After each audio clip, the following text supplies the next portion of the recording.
in that one. Well, it upset me that I think that they had a great player there and they just let him down. Yeah. 888-729-9494. 888-729-9494. We're going to work Phillies into the conversation, and they could make it a little more egocentric in the next hour. But the Andrew Luck story is the biggest story in sports today. It broke last night. Surprising announcement of a retirement at age 29. I'd love your thoughts on all that. Ray Dinger, Glenn Mack now. Sunday morning on 94 WIP. Sports Radio 94 WIP is your exclusive home for Phillies baseball with Scott Fransky, Larry Anderson, and Kevin Franson.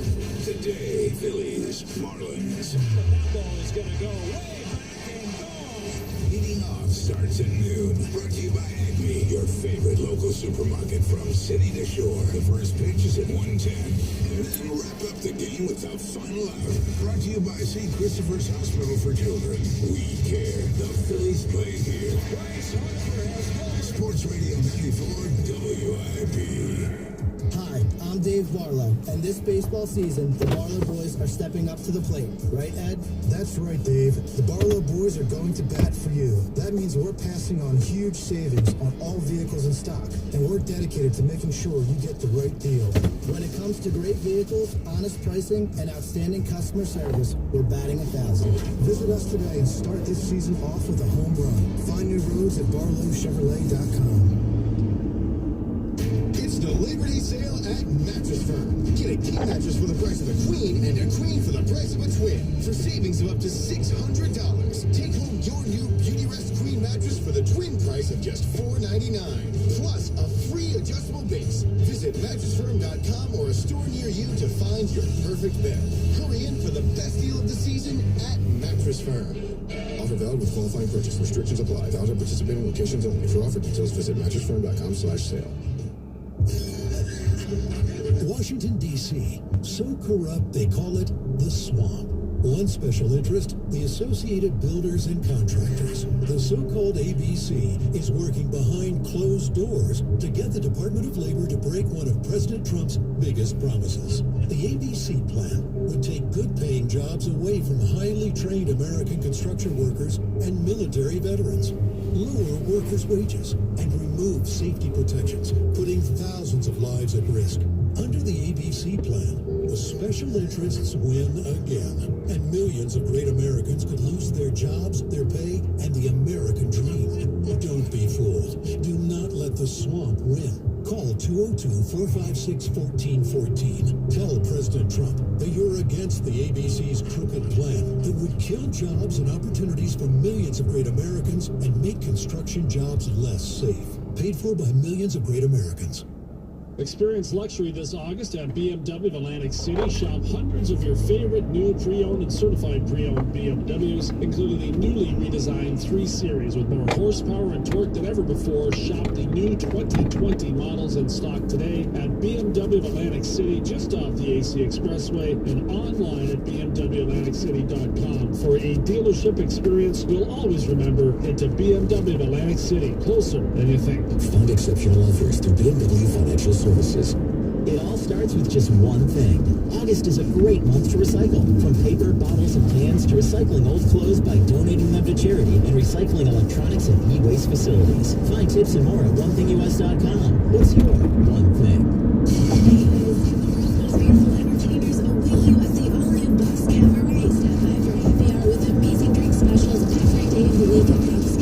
Columbus Boulevard, just around the corner from all the stadiums, online at bestclubs.com. How do I do it? Every party throws better than the last. It's easy. I call Michael's Event Catering. Impeccable food, customizable menus that fit any budget. They even have photo booths and a food truck. I know Michael's does corporate events, but what about parties? Yup. Graduations, birthdays, holiday parties. They always impress my family, friends, and clients. I use Michael's for everything. I even order barbecue brisket from their online store. I think my event needs the Michael's Event Catering treatment. Contact them at michaelseventcatering.com. Radio.com sports station. Live from the Tasty Cake Studios. The home of the Philadelphia Phillies. And the best team to talk sports with you in Philadelphia. Sports Radio 94 WIP. We're getting your Glenn Mack now. voice I just went there. Excuse me. Mine's been cutting out in and out a little bit. Talk loudly, right? Anyway, 888-729-9494. I want to work in a little bit of Phillies here because something happened yesterday that you and I kind of discussed early in the day on our show before it happened, which is Nick Pivetta, who had another disastrous outing on Friday night in that 19-11 travesty down in Miami, got sent down. Right. And a guy who people had such high hopes for this year, sorry Pivetta and all that. I didn't go quite that far, but I sort of semi-bought into it. Right. You weren't driving the bandwagon. No, I wasn't. I wasn't driving the bandwagon, but I was on it. Yeah, okay. Anyway, he got called in and sent down and apparently did not take it well, which is another sign to me of his immaturity. I'm going to read you two quotes from Gabe Kapler. And by the way, Gabe Kapler, who never says anything slightly critical of players, I think does here. You don't have to read too deeply between the lines. He said it wasn't the easiest conversation with Nick. I think he took it hard. I think Nick is a developing young man, and specifically I think he's still really learning 100% accountability. To which somebody asked Gabe, what do you mean by that? And he said, well, I think the most important thing a player can do in these situations is look himself in the mirror and say, what can I do better? That's what I mean by accountability. Yeah. What do you make of all this? Bingo. I mean, that's about as honest and direct and forthright as Gabe Kapler has ever been. I mean, one of the things I've been critical with Gabe about is that he doesn't really answer questions, or he doesn't really tell you exactly what he's thinking. Everything is kind of spun in his Tony Robbins kind of way. Mm-hmm. This is one time where I think he's telling you exactly what he thinks, which is that this guy's got to grow up. And I'm sure what he told Pivetta was, hey man, this is on you. You had every opportunity in spring training. We wanted you to be part of the rotation. You were one of the guys we were counting on. The fact that we're having this conversation today, we're not letting you down. You let you down. That's what he told them. What do you think what is Pivetta saying and thinking? It's bad defense, it's bad luck, it's not my fault. I mean, how in the world can Pivetta rationalize his horrible performance?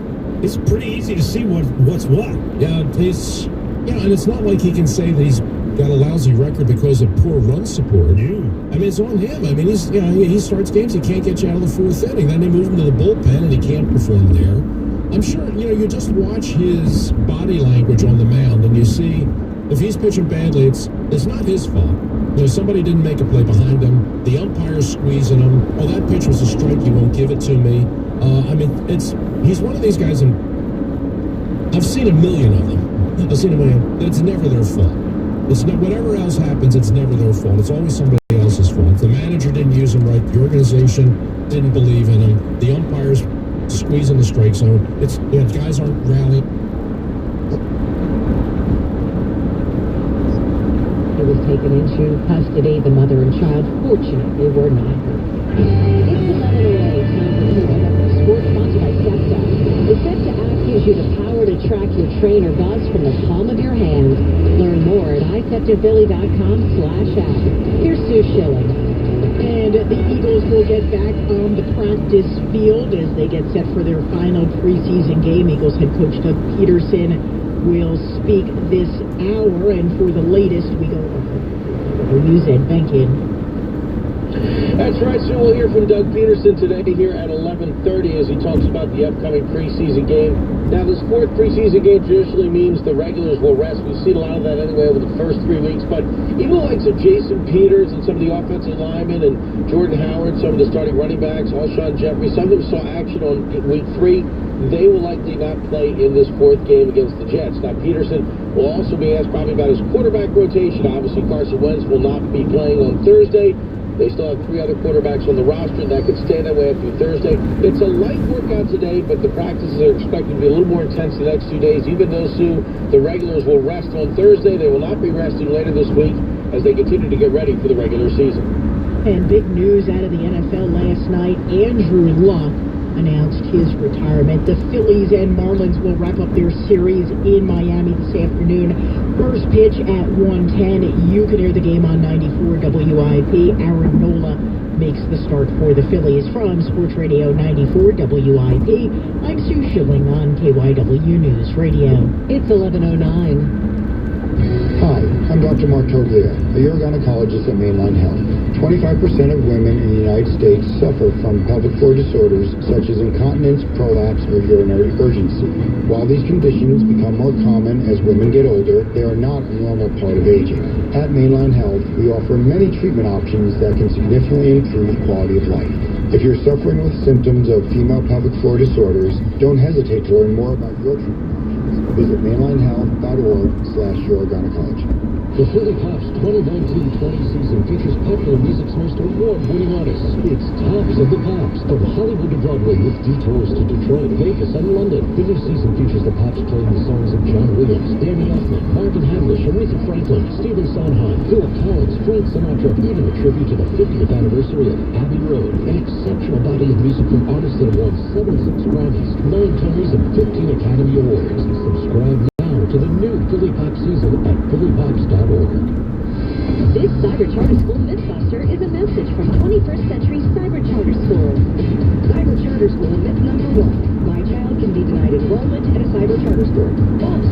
Cyber charter schools are a school of choice. You do not need permission from an outside source to attend. As long as your child qualifies to attend public school within your school district, he or she will qualify to attend a cyber charter school. There's more to learn at 21cccs.org. From middle school through high school, 21st Century Cyber Charter School provides your child an online education for success. Hear from a real student about why it's the best. I think the best thing about the school is how the teachers really care about the students, the flexibility that it gives, and the freedom to work at my own pace. I have to make my own schedule and find out a way to get my own work done. The teachers at 21st Century are supportive in and out of the classroom. Ensure your child's future. Visit 21cccs.org to learn more. You've gotta have arts. KYW News Radio invites you to love the arts in Philadelphia. I'm RJ McKay. The Philly Pops 2019-2020 season is on sale now. Todd Ellison previews the upcoming season. This season, we're doing such an eclectic bunch of concerts that I think reflects really interesting choices in music this season. Between Hamlish and Aretha Franklin, we also got Phil Collins, and we're celebrating the Beatles and Frank Sinatra. So I think it's a well-rounded year. Ellison had a goal in mind for this season. I wanted to hit every favorite thing of mine, just in case I never got asked back for year 2. So I got my Hollywood, and I got my Frank Sinatra in there, and I got to have Hamlish because he was my mentor, and to celebrate him. For more, phillypops.org. Followers can win free tickets on Twitter at the Arts in Philly. The last wish of a woman with a rare disease. When my time comes, that I would like to be at the Minor Museum with Harry. The story of the skeleton in the museum. And her wish is fulfilled. On the KYW original podcast, scroll down. Subscribe now on the radio.com app or wherever you get your podcasts. It's 11:12, time for traffic and weather on the 2, sponsored by Remax. Hey, Brian. Hey, Lynn, again, we've talked about the Northeast Extension southbound for a couple of hours, but we don't have to talk about it anymore. If you're coming back from Allentown to the Poconos, you're in pretty good shape. Really, all lanes are open and the delay has completely gone away. So if you are heading that way, have at it. You're in good shape. Now, once you get down to the toll plaza, the mid-county toll, you're going to find it slow through the toll plaza a little bit due to everybody trying to use the cash lane. On the Schuylkill eastbound, heading around the Conshohocken curve, and delays again from Montgomery down to the Vine Street Expressway. Slow westbound on the Vine, all the way across to the Schuylkill. But the Schuylkill west now jammed from there to South Street. You have a disabled vehicle in the left lane, a little assist on that from the AT&T phone force. Call this without at 215-724-1060. Delays again coming off the Vine, heavy again generally between Montgomery and Conshohocken. We are seeing delays on the Platte Bridge heading towards the airport. Might have a minor incident there in blocking a lane. Also in Phoenixville, Chester County, a lot of fire department activity in Anderson and Lincoln Avenues. It's about a block from the high school and a couple of blocks from the hospital, so avoid that area if you can. Heading over the bridges, we're good. In New Jersey, we're seeing a pretty significant delay forming on 295 northbound, right around the exit for Deptford. We have a report of an accident in that area. Mass transit, no major delays. If you're looking to buy a home, Only RE/MAX with an experienced agent who has the tools to make buying your home as simple as possible. Don't worry, they've done this a million times. Visit RE/MAX.com to find your home and agent now. In the KOW 24-hour traffic center, I'm Brian Ramona. Now the Eyewitness Weather Forecast with CBS 3's Matt Peterson. And our weekend here on Sunday with partly cloudy skies, cool and breezy this afternoon, a high of 78 degrees with wind gusts that could be as high as 20 miles an hour at times. Now, an isolated sprinkle isn't totally ruled out, but I do think we generally stay dry here in the city. Partly cloudy then tonight, and once again, a cool evening, 63 for the overnight low. We'll start out the work week then on Monday with a mix of sun and clouds and a high of 77. We'll watch for a couple of showers and thunderstorms then to develop through the middle of the week. Right now, 72 degrees, partly cloudy skies at the broadcast center. We're heading up to 78. When you need to know, we've got you covered. Depend on KYW News Radio. Good morning, I'm Lynn Adkins. Andrew Kramer is at the editor's desk. 3 things to know at 11:15. Philadelphia police are searching for the gunman who opened fire outside of a King Sessing school. 14-year-old was shot in the head. He is now in critical condition. At the G7 summit in France, the French president says leaders are close to working out a battle plan to end the Amazon fires. President Trump's been meeting with other world leaders, talking trade. And this third thing, a new threat to South Jersey's agricultural community has arrived in Camden County. Here's KYW's Mark Abrams. Camden County spokesman Dan Keeshan says sightings of the spotted lanternfly were just received from Cherry Hill and Haddon Heights. He says county officials want to take a proactive approach to combating the insect and working with state agricultural officials to stop it from spreading because it's an invasive species that can cause what is up to billions of dollars in damages to plants and crops in the area.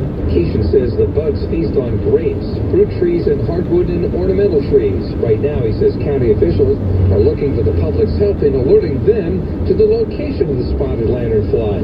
Keeshan says the county entomologist is gathering the data. Keeshan offers a simple suggestion for helping to stop the bugs from spreading. If you are to see a spotted lanternfly on your vehicle, please do not get in the car and drive with it on there, and when it flies off, you can forget about it. That is actually the main mode of transportation right now for these insects. Instead, he says, kill it before you move the car and check the vehicle to see whether any other uninvited hitchhikers are attached.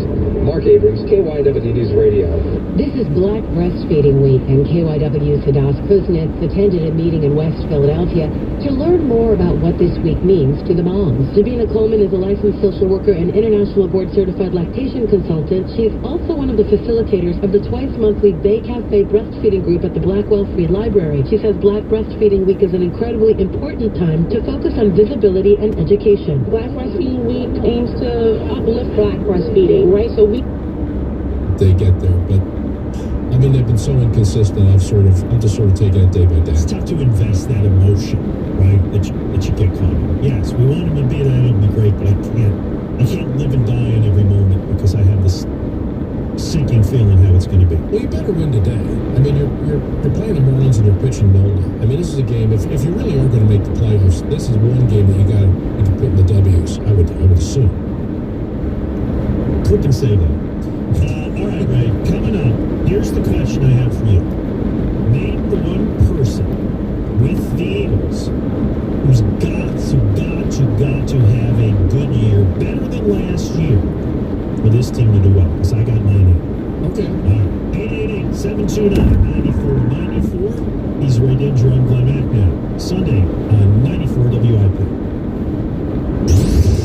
14 days until the season opener.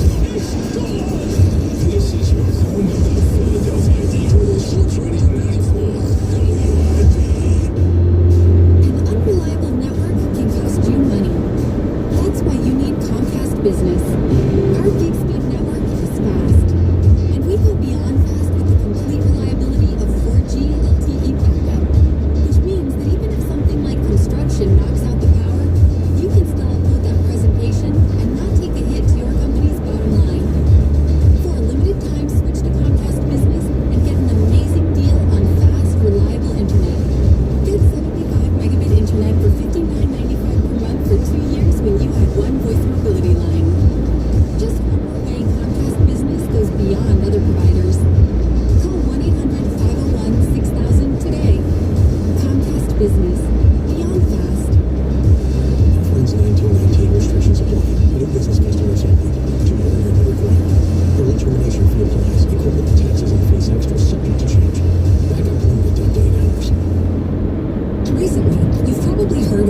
combination of WSFS Bank and Beneficial Bank. We've been neighbors for nearly 200 years. A while back, we decided that together we could build the best community bank for the greater Delaware Valley, with more committed associates, more technology, and more money to loan for everything from new homes to working capital for local and regional businesses. Risk-based and beneficial. Better together. WSFS Bank. We stand for service. Member FDIC Equal Housing Lender. NMLS 417673. Want to take more of your favorite music, news, sports, and podcasts with you on the go? Download the free radio.com app today on your phone or connected device. Or listen live on your smart speaker anytime, anywhere.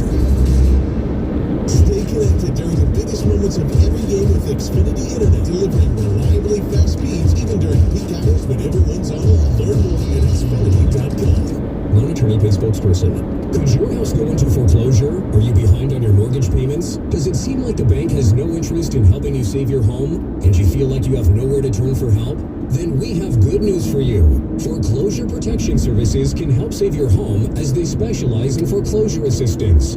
That's all they do. If you're behind on your mortgage payments, being threatened with foreclosure, have been denied a loan modification, or been the victim of a predatory loan, it's critical that you call Foreclosure Protection Services now at 800-422-4130. Their network of attorneys and their agents are available to speak to you now.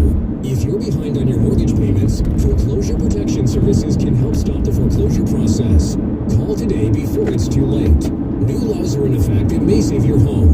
Call Foreclosure Protection Services now at 800-422-4130. 800-422-4130. That's 800-422-4130. Sports Radio 94 WIP. Free from the Marlin in Miami. Go out this afternoon, and our coverage will get underway at the top of the hour with leading off with Glenn Macnow right here on 94 WIP as the Phillies turn to Aaron Nola to take the hill. Nola has been sharp, thrown 7 innings in both of his last 2 starts. A couple of notes from today's lineup. Michael Franco back in the lineup at third base, hitting 8th, and Adam 8. Hazley in right field will hit 7th as Bryce Harper continues to be out on paternity leave. And big news out of the NFL last night. Andrew Luck announced his retirement. Parks Casino and Sportsbook app is live in Pennsylvania. Download the app or go to parkscasino.com/PA. Must be 21 and present in PA. Gambling problem, call 1-800-GAMBLER. CBS 3 eyewitness weather, partly cloudy this afternoon and breezy, high 78. It's 72 in Philadelphia. To stream 94 WIP, get our podcasts and all the latest stories in Philadelphia sports. Go to the all-new 94WIP.com. 2020 Sports on Sports Radio 94 WIP. Listen to Sports Radio 94 WIP on your smart speaker. Just say play 94 WIP. Right in, your Glenn Macnow, 94 WIP right tonight, this afternoon, and tonight the final showings for the year of Tommy and Me, your terrific play, and currently in its 4th run. I know how you feel today because you put so much into it, and it's been running, 18 days? Yes. And this is the last one.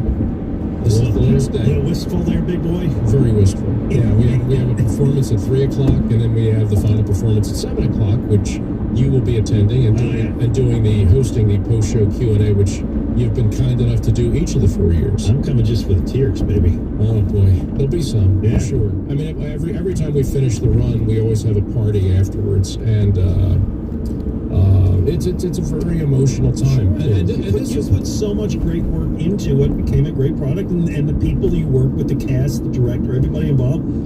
It's a real project, and it's a good one. Yeah, and I mean, we'll all sit around tonight after it's over, and we'll all talk about where we're going from here. And one actor is going off, and he's going on tour, and then one of the other actors is going to become a director, and he's going to be directing Hound of the Baskervilles starting in a couple of weeks. Wait, down in Delaware? Yes. Oh, I'm going to see that. I already got my ticket. Nathan, my son-in-law's that runs that band. Yeah. Matt Pfeiffer's going to direct that. I already got my tickets. Okay, well, there you go.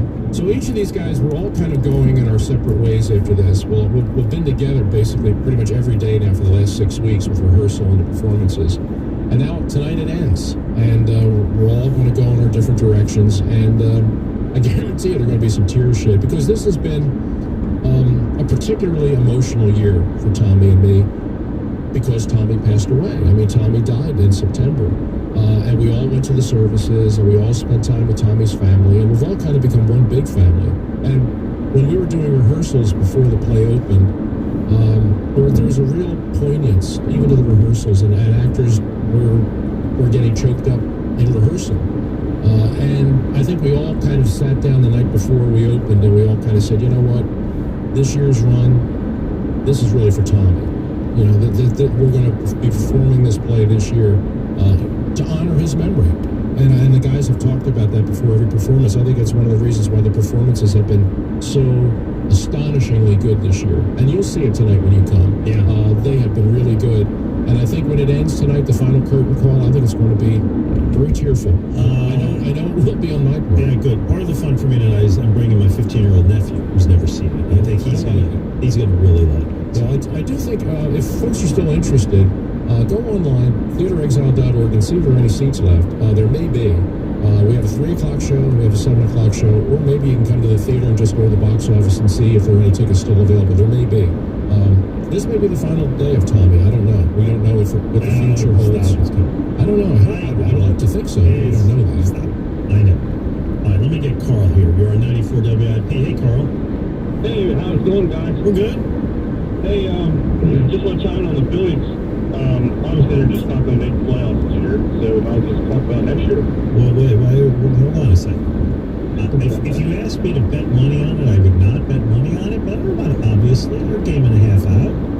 Well, yeah, I know. There's always that chance, but, you know, it's like every other year, let's just go to the next year. But one thing I'd like to see is I'd like to see Scotty Jetpack second base full time. I agree with you there. And then, you know, Cesar Hernandez, he's a solid player, but you can get a nice starting pitcher for it. Yeah, I think he's run his course, and I agree with you that the natural position for Scott is second base, and I think next year at the latest. Absolutely. Yeah, and he so much reminds me of Craig Biggio. Oof. Well, I don't know if I'm ready to go there yet. I think he's not. Yeah, I mean Craig Biggio, he's in the Hall of Fame now. Remember that? Yeah, gotcha. Yeah. Scott Kingery is a far piece from Cooperstown right now. But I agree with you. I think second base is his position, and I would think that. I think Glenn just said, I think Hernandez has run his course now, and it's time to move on. And I think, that's where Kingery belongs, and I think that's where he'll be next year. Yeah. Well, be nice. Boy, I'm not ready to fast forward, though. But I'm happy to talk about next year and what do you see, but sure. The conversation starts, well, obviously this season's done. Right. All right, now Sean has got somebody who he thinks is the Eagle with the most to prove this year. I'm going to let him go and then see if that's the name you're thinking. Okay. All right, so let's start with Sean. Sean, who is the person within the Eagles who has the most to prove this year? Sidney Jones. That's a good one. Here's why. Yeah. Because last year, right at the end of the year, we had a ton of injuries. They brought in people that were, cut throughout the year. And what they do, they came in, they stepped up, they made plays, right? They were put in positions to succeed. Now here we have Sidney, right? He's been injured, he's come back a little bit, and, highly touted, highly talented, right? Career from Washington State speaks for itself. Mm-hmm. Let's go on. Listen, they invested a lot in him. The time is now. He's looking pretty good, right? It's not a bad name. No, I mean, I considered it. The one reason that I sort of said, well, no, not really, because the season doesn't really hinge on Sidney Jones. I mean, they've got corners. I mean, Darby comes back. Maddox has proven to be a good player. They can probably get by. With Sidney Jones. I mean, it would be a great bonus for them if he came back and he proved to be the player they drafted him to be. That he proved to be an elite level player, which I think he has the ability to be. But they can survive at the cornerback position, even if he is just kind of okay. So I think he could be a key player, and he could be a huge bonus for this team if he comes and really arrives this year. But they can survive at the cornerback position without him. Yeah, good name though, Sean. I like it. Thanks for the call. All right, Ray. Who is the person within the Eagles who has the most to prove this year? You obviously have somebody else in mind. Oh, absolutely. Okay, and I'll be curious to see who it is. you know, again, I know it's the most obvious answer, but it's the best one I can come up with, and that's the quarterback. I just don't think. I mean, he has a tremendous amount to prove. I mean, this team's been to the playoffs the last 2 years, and he hasn't been a part of either one of them. They just gave him this massive contract. They drafted him to be the quarterback that was going to win them a Super Bowl, and he hasn't done that yet. I mean, they've gone to the playoffs and have won a Super Bowl with his backup. He still has to prove that he can do that. So I can't imagine with everything that's riding on him if there could be anybody that would fit that description better than him. I apologize for being obvious. You're going to reverse me? What's that? There's one answer and only one answer to this.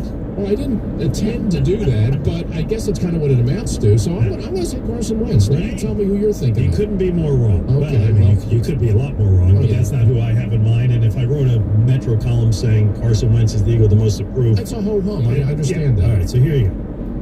Mike Groh. Oh, okay. That's who has a lot to prove. Because when the Eagles lost Frank Reich last year after the Super Bowl, and we saw what a great job Frank Reich did in Indianapolis. See, it all ties together here with the Andrew Luck story. I see. They put Mike Groh.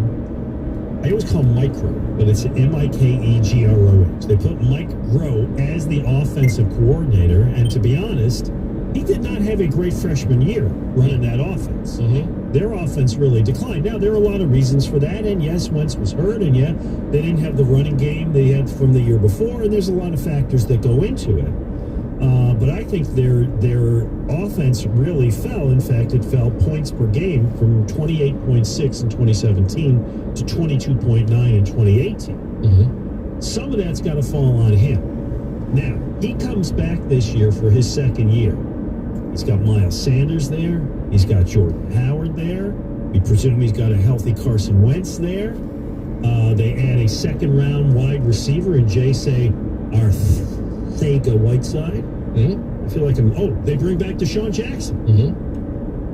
Oh, he's got some players. He's got a lot. The Eagles have, I think, some of the most exciting offensive weapons in the league. Certainly, if you look at the all-around depth of their skill position players, it's among the best. If that terrific offensive line gets healthy, stays healthy, Lane Johnson can start the season. Brandon Brooks comes back. You get another good year out of Kelsey, out of Jason Peters. This is an offense that ought to be dominated. I agree with that. This is an offensive coordinator who's got to show it. Well, remember this. If you'd like to praise the brilliance of that, I'll sit back. I'm not going to challenge your... Well, brilliance might be taking it a little too far, but I'm not going to challenge your basic point that I think that there's going to be a lot of scrutiny on him. But keep in mind, you know, he's an OC that doesn't call the plays. You know, Doug calls the plays. All right, Ray, don't undercut my comment. All right, well, I'm trying to put together a piece of work. Just trying to put it in some kind of context here. I mean, there's some offensive coordinators that call the game. It's a journalistic column. Context is a very small part of it. You know this. I do know this, but I agree with what you're saying. And the one area where well, there are a lot of areas where they need to get better. But one of them is 2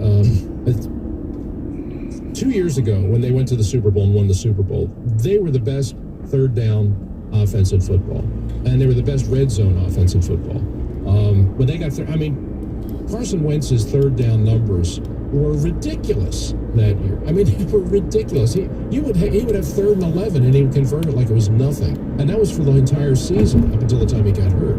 So they were the best offense in football on third down, and they were the best offense in football inside the 20. They were the best red zone offense. Last year, they fell from 1st to 17th in the red zone, and that's a worry. You know, and I know this offseason has been about, and they've talked about this a lot, is we have to get better down there. We have to get better down the red zone, which is part of the reason why I think they drafted Arcega-Whiteside. I mean, he is. I think that's exactly how they envision him, as a guy that's going to be their red zone guy. When they brought Deshaun Jackson back because they needed the deep threat, and he certainly provides that. But when they get inside the 20, I think he's going to come off the field, and Arcega-Whiteside's going to come on, and you're going to go 2 tight ends, and you're going to have Jeffrey and Goddard and Ertz and Arcega-Whiteside out there, and you'll have 4 receivers that are all 6'3", 6'4", 6'6", and it's a perfect setup in the red zone. So, I mean, if they recognized the problem, they needed to get better in the red zone, they needed to get back to where they were, and I think they did a really good job of addressing it. So, yeah, the offensive coordinator has to put those pieces together. There you go. I see where you're going with this. Thank you very much. My work's half done now. I'm sure. All right. Anybody has an idea for who they think is the Eagle who has the most to prove this year? Coach, player, executive, whatever. 888-729-9494. But I want to take a little break from that because you're off at noon, and I didn't want you to leave without this. Ray, I am going now to take you back to late April 2012 in the time machine. Listen to this. With the first pick in the 2012 NFL Draft, the Indianapolis Colts select Andrew Luck, quarterback, Stanford.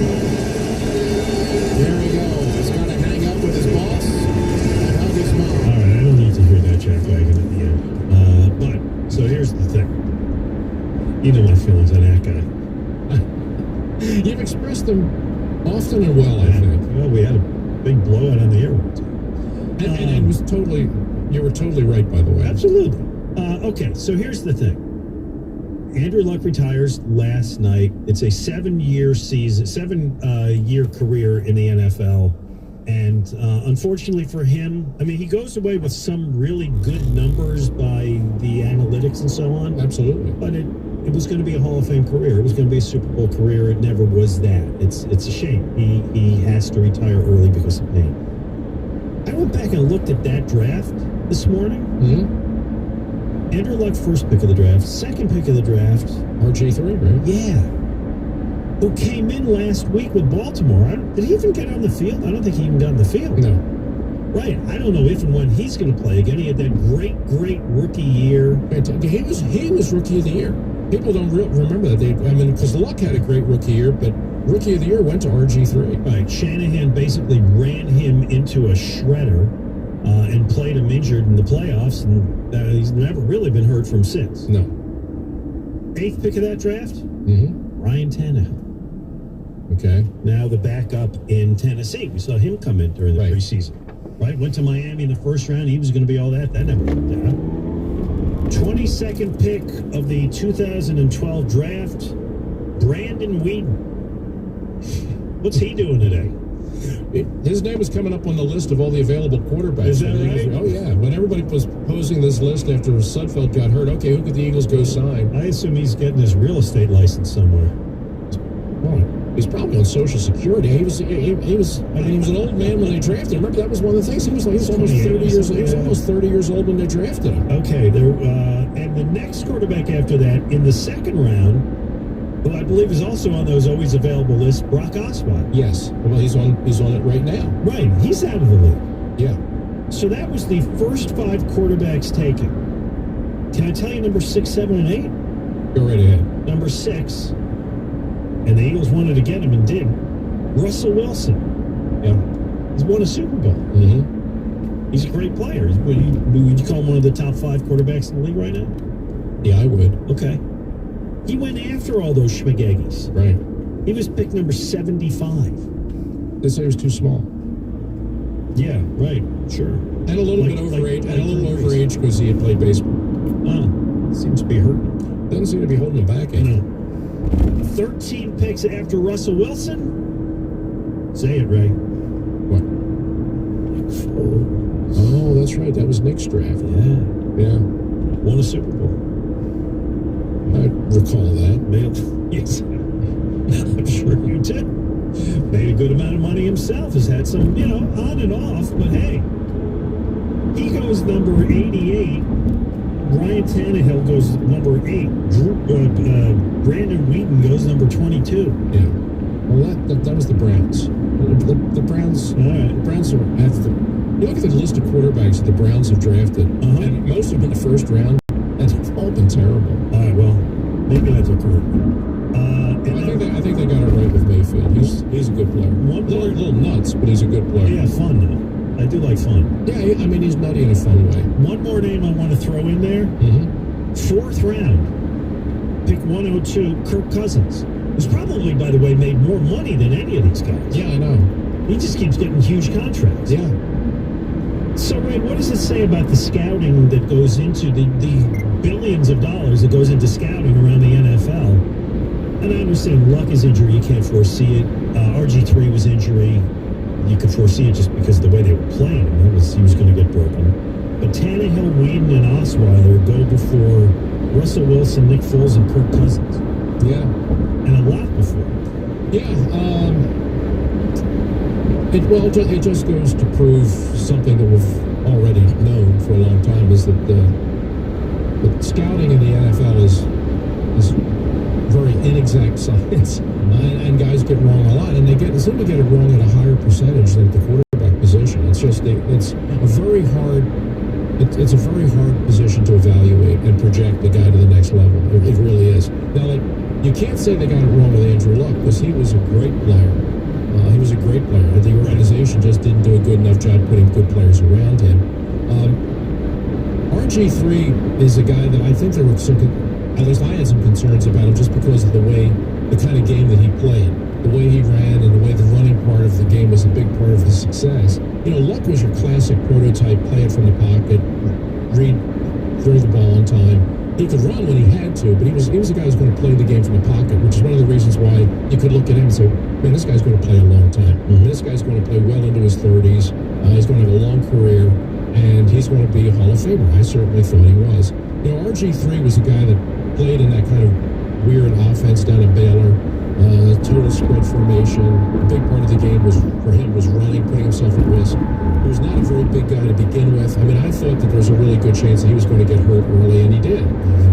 It's so fun to watch. And I just never thought Tannehill was that good. I mean, I just thought he was overdrafted right from day one, and it's kind of been the case. And I really did like Russell Wilson. Every time I saw Russell Wilson play, I thought he was really good. I mean, he understood the game. He saw the field. He was obviously a very good natural leader. Tough. But he was a little older because of the baseball thing, and people thought he was too small. Andy Reid liked him as well. Andy Reid liked him a lot. I'll tell you, but Nick Foles, that was Andy Reid's pick in the third round of that, and I've been told the story that the guys were all in the room, at the draft room, and it's all the scouts and all the coaches and Jeff Lurie and Joe Banner, everybody's in the room, and the Eagles pick is coming up, and there's all these names on the board, all the cards, all the names, and all the grades on it. And there's all debating, let's do well, we could take this guy, we could take that guy, we need to draft at this position, we need to draft that position. And Andy gets up in his big Hawaiian shirt, just goes walking over to the wall, pulls the card off, and throws it on the table and says, that's who we'll take. And it was Nick Foles. Good for Andy. Because Andy just believed in him. Thank you. Right? Andy just believed in him. And it was well found. I would say so. There you go. But we got to hit the break.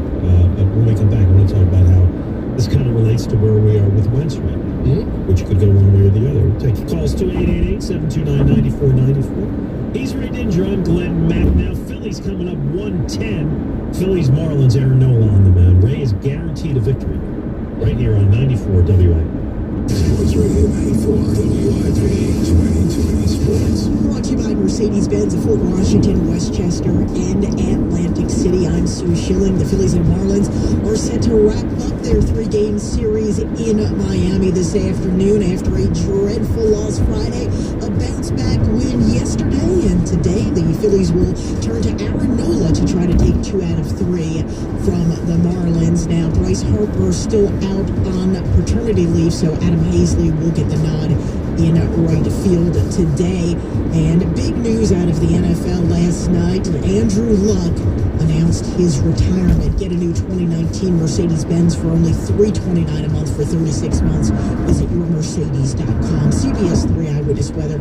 Partly cloudy and breezy this afternoon. High 78. Partly cloudy and cool tonight. Low 63. Nice day tomorrow. A mixture of sun and clouds. High 77. It's 72 in Philadelphia. To stream 94 WIP, get our podcast and all the latest stories in Philadelphia sports. Go to the all-new 94WIP.com.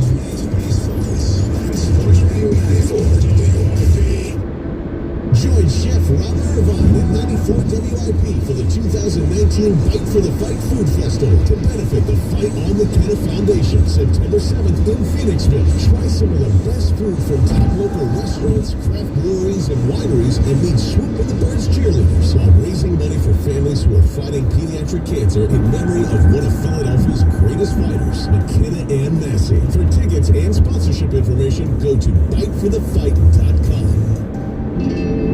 Hey, Paul. Sprinter. Did you know you can switch to Sprint and get both our unlimited plan and the brilliant iPhone XR included? Go on. For just $35 per month per line for 5 lines of unlimited. Go on. And iPhone XR has a longer lasting battery life. Go on. Well, that's it. It's that simple. It sure is. Plus, Sprint is offering a 100% total satisfaction guarantee. Try it for 30 days, love it, or get your money back. An unlimited plan and the brilliant iPhone XR for just $35 per month. Visit a Sprint store, sprint.com, or call 800-SPRINT-1 today. iPhone XR 64 gigabyte, $50 per month, 56 GB per month, credit for 18 months, credit card, 2 years, or cancel early when you're not storm. The policy per month, every 20 to $30 per month for a auto-pay data depot for search and congestion. 30-day guarantee, subject to exclusions apply. Coverage not from other or worse promotions. Insurance, certain authorization and restrictions apply.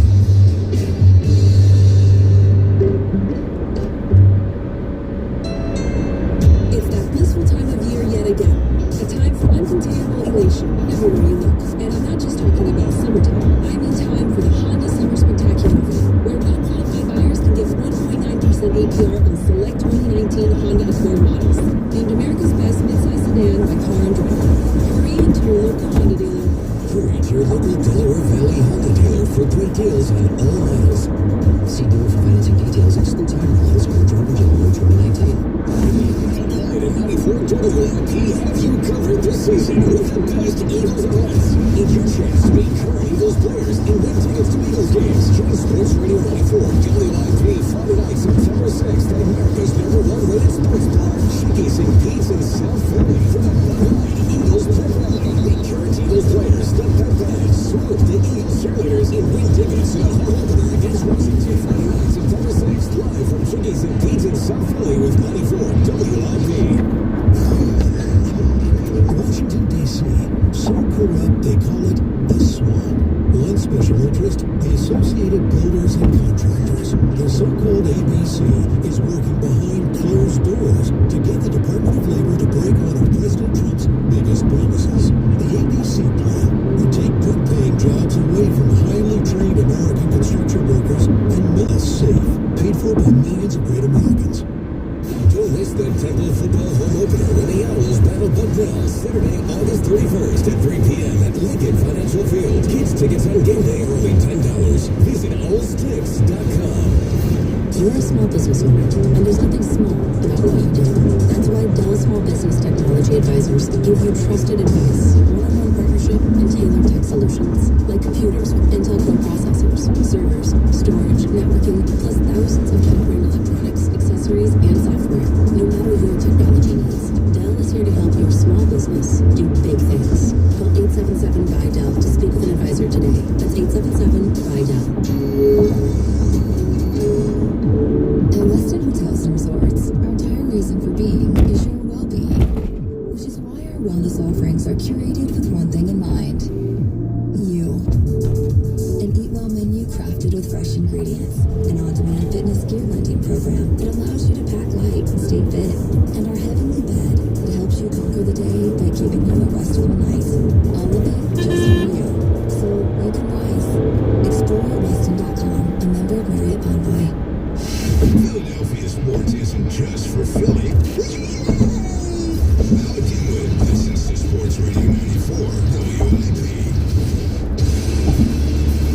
Welcome back to Radio News. You're ready. Got some guests in the studio today. Yes, indeed. For these three brothers here. No, the gentleman that's here is Arthur Mayu, who was the man who gave me my first job out of college. Arthur was the... Any regrets, Arthur? No. Arthur was the editor of the Delaware County Daily Times, and he interviewed me. I was just graduated from Temple, and I graduated on Friday, and I started work at 7 o'clock on Monday. No backpacking across Europe for me. I went straight down to 9th Street in Chester and started work the next Monday. But Arthur was the guy who opened the door for me, and I'll tell you, he was a great boss. I learned so much in that 1 year. I always feel like I owe him a debt. Nice. I brought his son and his grandson, Sammy. So it's very nice to have them in here today. Let's talk to Dan. Dan, you're on with Ray and Glenn. What's going on? Hey, how are you guys? We're good. Listen, I got a question for you. I heard that Fowler, the GM of the Colts, Chris Fowler. Tried to get Nate Sudfeld off the Eagles practice squad they quickly put him on that, and that he's one of the favorites to be competing for the starting job in Indy. What do you know about that, right? Well, I think that's true. And that's pretty well. That's pretty well known. Is that the Colts had real interest in Nate. That when the Eagles got him, they wanted to claim him off the practice squad, and the Eagles moved him to the 53 to protect him, and then they put a second-round tender on him, which means they're paying him pretty good money for a backup quarterback. So, but the Colts have had an interest in him for a while now. He went to the University of Indiana. He's from out there. He grew up just about 50 miles from Indianapolis, so he's a local guy. And the other part of it is Frank Reich is the head coach. You know, Frank Reich worked with Nate here, and he has a relationship with Nate that he doesn't have with any of these other quarterbacks that are floating around in the street. So, yeah, I really do think that there's probably conversation going on between Howie Roseman and Chris Ballard about, okay, you know, what do you want from him? I could definitely. It makes a lot of sense to me because Nate's going to be back soon. I mean, the break, he's already out of the cast. I mean, he'll probably be ready, cleared to play by week 4. So I could definitely see, not that the Eagles are going to give him away, but I mean, I think the Colts might make him a pretty decent offer. And it's clear that McCown is your number 2. So yeah, I think that could happen. Well, the other thing is, I wanted to tell Glenn that on the back of Rio Muto's jersey, it's not 3K, it was Real, R-E-A-L. Oh, I'm sorry. Much better nickname. Somebody had their initials last night on the Phillies. I forget if CD or DC, so whatever. Yeah. Well, but the question is it Real or Real? There you go. I'll be pondering that. They were horrible nicknames. Yeah. The problem with nicknames is you have to have a good nickname or just don't do it. Correct. Diddy. See, that's on a jersey. I'd take Prof. I'll put that on a jersey. Yeah, now see, you have a real legitimate nickname. Yeah, well, you kind of do it.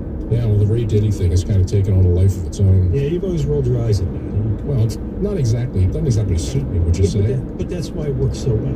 It's the counterintuitive. It's like calling a fat guy slim. Oh, thanks. That's what it is. You know, we had a guy. Compliments come in all shapes and forms, I suppose. But we had a guy when we did the Q&A a few weeks ago after the play, and a guy in the audience raised his hand. He says, "I have a question for Ray." Okay. He said, "You know, I watch you on television." Was this Neil? No, it wasn't Neil. It sort of had a new quality about it, though. He said, "I watch you on television and I listen to you on the radio, and you're not funny." Oh, gee. How is it that you're able to write such a funny play? I said, well, I guess that's a compliment of sorts. How'd the audience respond to that? Huge laugh. Huge laugh. He wasn't going for it. No, he wasn't. No. Hey, Ray, you and I spent some time yesterday talking about our stupid football bet. We really do have to come to terms on it next weekend. I suppose. And I kind of like the one that we're kicking around, which is one of us will take the tight ends, one of us will take the running backs, and we'll do some kind of combo of yards and touchdowns. And, you got that unit, I got this unit. Yeah, and I think, but with all the weapons they have, they'll be interesting. But one of our producers, Moshe, has been thinking about this, and I don't really know what he's got. So we're going into this kind of blind. Okay. But Moshe thinks he's got a spectacular idea for the stupid football bet. Well, it's a truly stupid idea, I think, which is the essence of it. Well, that's what I'm going for. One of you gets Jake Elliott. The other one gets Cameron Johnson. The scoring here would either, for Elliott, it could be missed field goals or made field goals from 50-plus yards. And for Cameron Johnson, it could be punts pinned inside the 5-yard line or punts that go more than 50 yards.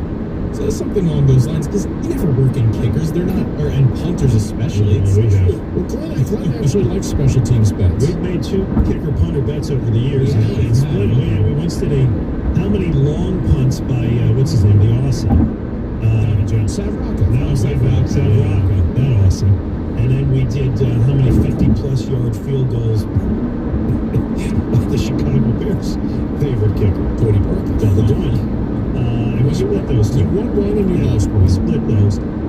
This is... What was the Savraka? Was it 60-yard punts? I don't want to discuss it. I think it was. Glenn fell in love with this whole Savraka story. We're low on time. I don't think you need to go into the details.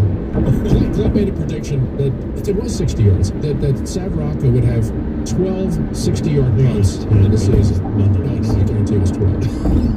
I'm aware that the NFL record for 60-yard punts in a season was like 2. So he went over by 6 to the 6th power. So needless to say, I won that one. But however, he did win the Cody Parkey bet. I'm trying not to I think it would just be interesting for one of you to profit, as great as Jake Elliott is, to somehow profit off of his missed extra points or missed field goals. Yeah, the missed extra points adds a whole new dimension to it because he tends to miss more extra points than field goals for whatever reason. He has not had a good camp preseason at all. You know what? We'll work on that. We do have to have that done by next week. So, Moshe, thank you for the thanks for the advice. Are you producing the Phils today? I am indeed. We'll be here all afternoon. That's good. We look forward to that. Yeah, how do you think Jake Elliott felt missing a 41-yard field goal like 2 days after Carly Lloyd kicked a 55-yard? Right in front of him. You think he took a little needling from his teammates about that? He ought to take something out of that. He's got to do better. Okay, so I'm not going to be seeing you. Well, I'm going to be seeing you tonight. Excuse me for Tommy and me, but we're not going to be talking much about the Eagles. The current Eagles that night. They do have the 4th preseason game coming up on Thursday. Mm-hmm. Thank God it's on the road, right? Yes. We're not going to be forced to at least go down there, but I've got pregame on WIP. You've got your TV responsibilities. So let's just spend a minute or two here. Nobody's playing anyway. Fewer guys are going to play, but give me a guy or two that maybe you watch because this guy's got a chance to make the team. T.J. Edwards. He's a guy that I liked an awful lot. I was very surprised he wasn't drafted. I mean, he was a really good player at Wisconsin. Now, I know why he wasn't drafted. He ran a slow 40 at the combine, and all these guys they live on their stopwatch.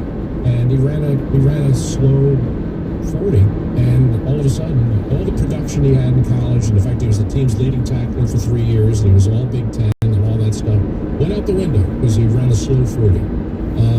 So they went through the whole draft, didn't get picked. He was just sitting there among the undrafted free agents, and the Eagles, I think, very smartly signed him. They brought him in, and he's been really good. I mean, he's been consistent. He hasn't missed a day of practice. He's played in every game. He's on all the special teams. And when he's on the field, you see the same player you saw in college, a guy that has a real nose for the football. He's a real good, solid wrap-up tackler. So right now, this team doesn't exactly have an abundance of linebackers. They're looking for some people to play that position. And I think he's right now in a spot where one more good game, and I think he wins a spot on not just on the practice squad, but I think he could win a spot on the 53. Okay. Anybody else? Special teams is very important. Anybody else you see kind of scrapping for spots or scrapping for starting spots? I don't know how much he's going to play, but I'm sort of coming around. I'll give you. Okay. I was going to say, I'd say Malo, who I was sort of lukewarm on before. I never really bought him as a starter. I've been watching this preseason. He's coming along. I think he can play a little bit. Well, so if are they possibly going to cut Wisniewski? I think they might. Go with the kid. If the kid's name is the backup center, say Malo. Yeah. So Malo can snap some. He can. And they've also been working this kid Herbig, who was an undrafted free agent, but a massively strong kid. I mean, talking about strong. I mean, he had the best bench press at the whole combine. And he was a guard, basically, but they've now taught him the center position. And he actually looks like he can play there a little bit. So I think he has a chance to win that spot. And we all know that Wisniewski has always never really been the coach's favorite for whatever reason. So it could very well be that, that he may. I wouldn't cut him because I like having a veteran if you had a team that's trying to win something. But it could be that make him down to a choice between those two. The last one I think to watch is Ward. Ward is his favorite player. I really like him too. Versus Mac Hollins, who may or may not make the team. Yeah, I mean, the coaches would like to keep Mac Hollins because he's demonstrated he can be a very, very good special teams player. 2 years ago, he was probably the best special teams player on the team, but he's missed a year, and he's missed a lot of time this preseason, and he hasn't been very productive in the games. No. Ward has been really good every day. Yeah. And the advantage is that Hollins, if he plays, is going to have to play outside, and you have an abundance of outside receivers. You don't have a whole lot of guys in the slot. And Ward is purely a slot guy, so that's going to be a tough decision. I think the coaches would like to keep Hollins, but Ward is going to make it very hard for them to let him go because you're not going to get him to the practice squad. I mean, he's shown too much in this preseason that if they try and waive him, he's going to get claimed by somebody else. Yeah, so that at least gives you a little something to watch for this week. It's going to be such bad football. McCall's going to play, right? They got to play. Yeah, absolutely. Half? Probably. I would say it'll be him and Forson. And we will see. A lot of trade winds blowing heavy around the NFL. We'll see if the Eagles get involved either in terms of picking up Jadeveon Clowney, that would be big news around this town, or the other possibility of Indianapolis needs a quarterback and the Eagles help them out there. I guarantee they're going to talk about it. Well, apparently, I just saw something on Twitter that said that Doug Peterson and Frank Reich have already spoken this morning. It may have just been like, sorry to hear about your luck, but second sentence may have been like, remember me? That to me makes sense for multiple reasons. It really does. Ray Dinge, I got to tell you, I very much look forward to your play tonight, Tommy and me. I'll congratulate you again. It's been a great thing that you created. I know you put your heart and soul into this thing, and people love it. And tonight is the fourth season. Yeah. Well, to you and to all the actors, director Joe Canuso, everybody else involved with this thing, it's been absolutely terrific. I look forward to being there tonight. Thank you, Glenn. Look forward to seeing you there. All right, you have a great day. We're going to come back just a minute. We'll give you leading off heading into the Phillies-Marlins game down in Miami, Game 3 of the set. Very important game for the Phillies with Aaron Nola on the mound. Tucker Bagley produced. Heck of a job by Tucker. We'll take calls in the pregame, 888-729-9494. Meanwhile, let me say that we all want somebody to talk straight with us, whether it's the coaches, the GMs, the manager, the person who tries to service our car. That's why I trust United Tire and Service to keep my car on the road. United Tire has 13 locations here in the Delaware Valley, all of them on-site, owner-operated, so they get to know you and your car. My visit to United Tire, boy, it's great. The first time I went there, I stopped and I thought I might need new tires. They inspected my car, we had a great conversation about the service I needed, and they also told me exactly what I didn't need. United Tire Services, United Tire delivers value, experience, customer service. Really not seen much these days. They shop the competition every day and make sure they're delivering the best prices on great brands like Michelin, BF Goodrich, and General. And they also do much more than just tires. They service all makes and models, everything from oil changes, brakes, to transmissions, and complete engine diagnostics. So if your car is in need of service, find the closest United Tire and Service location near you right online at unitedtire.com. Tell them Glenn sent you. United Tire and Service. Don't drive alone. Drive United. Boy, if this phone could talk, right? It would say like, we're listening to WRP on the radio.com app. What about you? What would your phone say? Browsers. It's the only way to listen to Sports Radio 94 WIP anytime, anywhere. When one thinks of the belly, the sunny shores of Waikiki don't typically come to mind. But Boar's Head is anything but typical. Introducing our new bold Aloha Sunshine Turkey. Sweet, savory, and dare we say, tropical. Coated in a savory pineapple-flavored glaze. It's a taste of Polynesian paradise. Right at your deli. Bon appetit. Bon voyage. And of course, aloha. Bold Aloha Sunshine Turkey. Available fresh from the deli. And all from Boar's Head. Compromise elsewhere. Bank mergers are nothing new. Banks like to grow. So merge until finally, bang, giant bank. At WSFS Bank, on the other hand, we believe in being local and providing the kind of service that comes with it. So instead of trying to find a merger, we found a partner, Beneficial Bank. A bank that's been around for nearly 200 years, just like us. A bank that always tries to do the right thing, just like us. A bank that believes in knowing your customers because they're your neighbors. And knowing what's good for the community because we grew up here. We understand that when people bank with us, their money stays right here in the greater Delaware Valley, working hard for local businesses, local families, local everything. Whiskas and Beneficial. Two of a kind, become one of a kind. WSFS Bank. We stand for service. Member FDIC, Equal Housing Lender. Chickens and pizzas. Is your fantasy league ready to have the best draft party ever? Take your fantasy draft to the go. The home of the Sports Radio 94 WIP Fantasy Draft. Chickies and Pete's. Enjoy Chickies and Pete's game day favorites. Ice cold draft beer or you can eat packages. And your own space for the draft with free Wi-Fi and a free draft board for labels. Nobody does fantasy drafts like Chickies and Pete's. Click chickiesandpete's.com to book your fantasy draft right now. Amy, what brings you into the Xfinity store?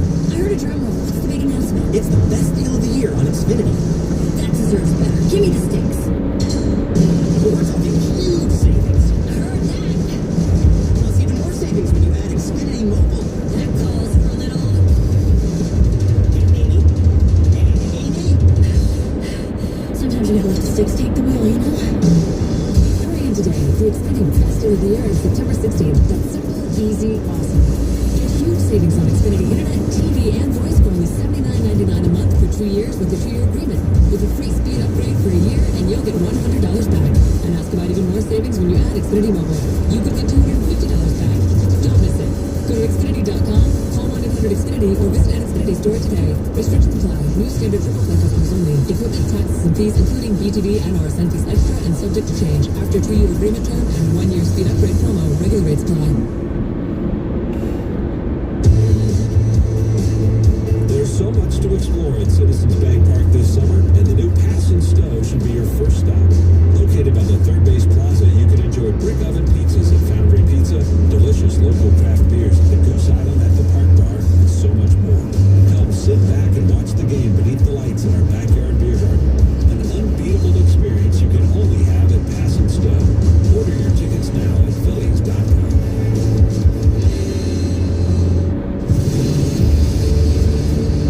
The following is a presentation of Radio.com Sports, presented by Indeed. Post a job today at Indeed.com/hire. WIPHD1 Philadelphia. Radio.com Sports Station. Live from the Jason Gate Studios. This is Leading Off, brought to you by Acme, your favorite local supermarket from city to shore. Sports Radio 94 WIP.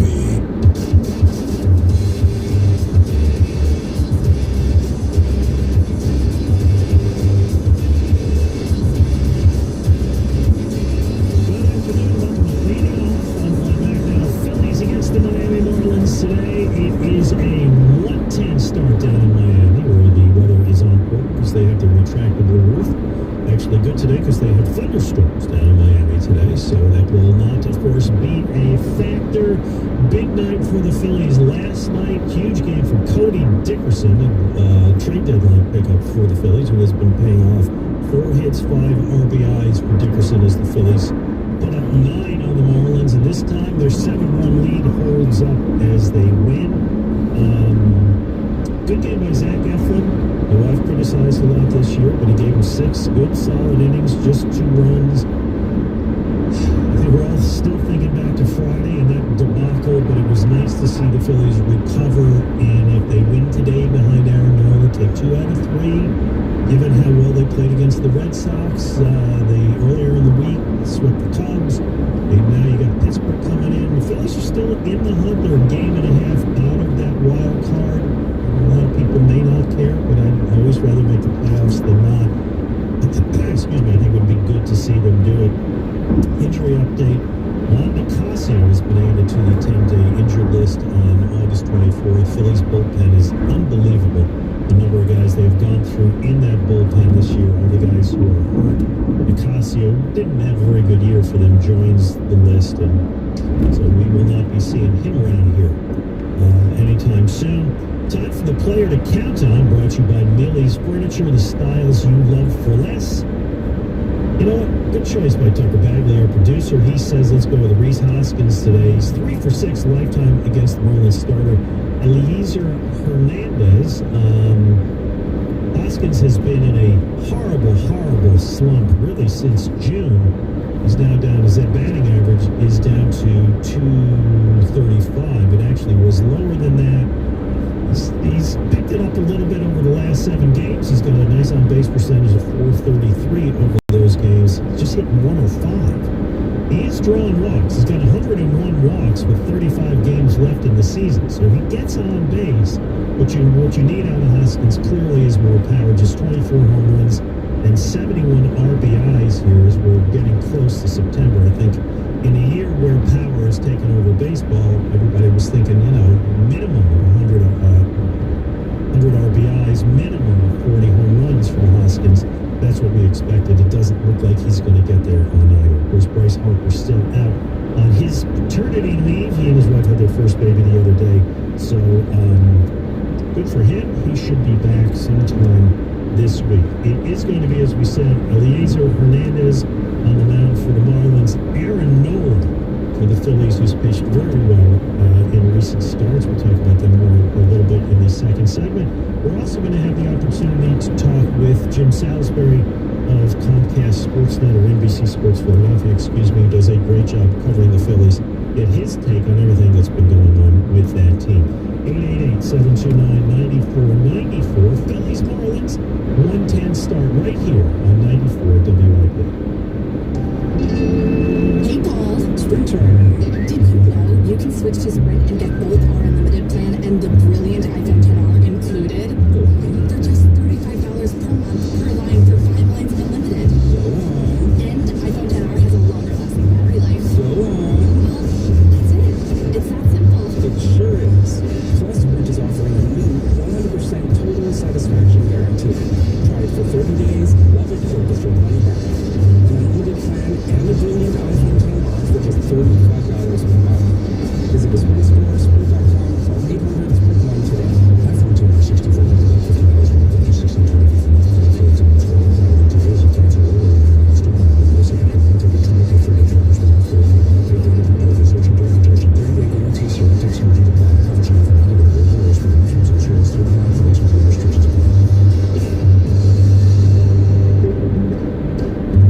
Every hour of every day, 4 more people die of breast cancer. To Susan G. Komen Philadelphia, this is unacceptable. Komen Philadelphia saves lives by meeting the most critical needs in our community and by investing in research to discover new treatment options and improve quality of life for survivors. For 3 decades, Komen Philadelphia has been fighting alongside advocates, caregivers, community leaders, researchers, and other superheroes who are working on the front lines to create a world in which every person diagnosed with breast cancer survives it. Learn more. Get involved. Get support at ComenPhiladelphia.org. Tolling has begun in the Pennsylvania-bound direction at the new I-295 Scudder Falls Toll Bridge. Motorists without Easy Pass will get toll-by-plate bills in the mail. Toll-by-plate car tolls are more than twice the cost of Easy Pass. Cut the hassle, save time, and save money. Get Easy Pass from the Bridges Toll Processor, the New Jersey Easy Pass Group. Act now. Dial 1-888-AUTO-TOLL or go to easypassnj.com. This is Leading Off, brought to you by Acme, your favorite local supermarket from city to shore. Sports Radio 94 WIP. Left field pretty deep. Dean going back, still going back to the track. He reaches out, he can't get it. He's going to hop on the track and go over the wall. It's a ground rule double. And Corey Dickerson wins the battle. It's a 2-run double. The Phillies now have a 6-1 lead. And Dickerson really was the star last night. 4 hits, 5 RBIs. Those were 2 of them. Very, very good trade deadline pickup. Jim Salisbury of NBC Sports Philadelphia joins us now from Miami. Jimmy, how you doing? Doing all right, Glenn. And you? I'm doing great. Nice to hit them, particularly since they lost Jay Bruce. Having a big hit, 2 big hits in Boston in that second game. Last night he drove in, I think, 5 runs. So yeah, he's done a very good job. He hits right-handed pitching very, very well. Yeah. The big story yesterday, kind of coming off of Friday night's debacle, was the decision to send Nick Pivetta down. You had a very good story on the website. And even the act of sending Pivetta down to AAA proved to kind of be the issue here. By your story, he did not take it well. He didn't, kick and scream, at least when he talked to reporters. I don't think he kicked and screamed behind closed doors meeting with Gabe Kapler, but he was clearly upset.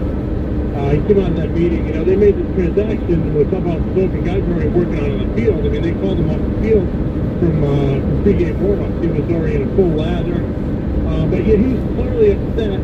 And, one of the things that came out of it, I mean, Gabe Kapler, one of the criticisms of him is he sugarcoats things. Well, he didn't really sugarcoat this. He was very frank in saying that Pivetta needed to look in the mirror and be more accountable. And Gabe also offered and acknowledged that it was a quote-unquote difficult meeting. So, yeah, there was some, they sounds like they banged heads a little bit behind closed doors.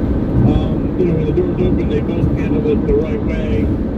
But it was notable that Gabe was one so frank and that, he come out and say that Pivetta needs to look in the mirror. I mean, you might think of symbols of this Phillies team. Nick Pivetta is one of them. It's a symbol of just how things haven't gone the way everybody thought they would. He's calling it performance underachievement, but this guy, they gave him the number 2 start coming out of the season. He was projected as a guy, I actually think Chris Young, the pitching coach, said, or predicted that he would get Cy Young vote. Yeah. He demoted after 4 starts and ended up coming back. He's demoted to the bullpen. Now he's been demoted to the minor leagues again. So it hasn't gone well for the entire pitching staff, and Nick Pivetta is a symbol of that.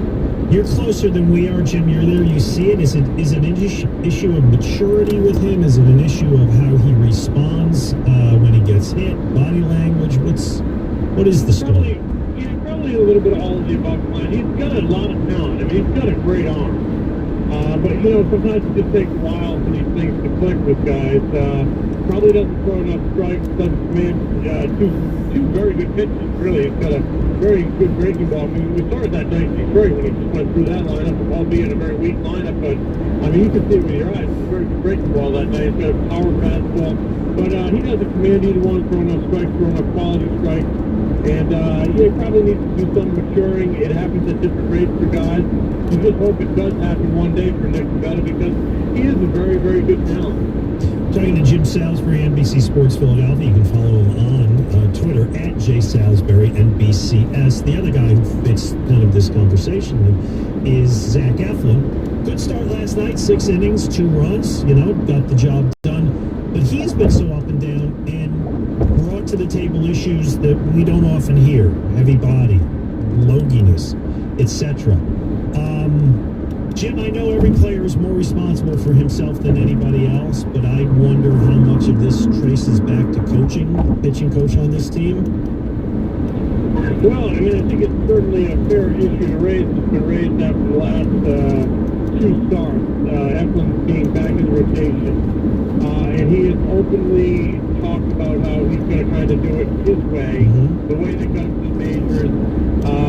The coaching staff and the analytics people and their front office, all extensions of each other, has stressed throwing that power fastball up in the zone above the launch angle to try to prevent hitters from launching.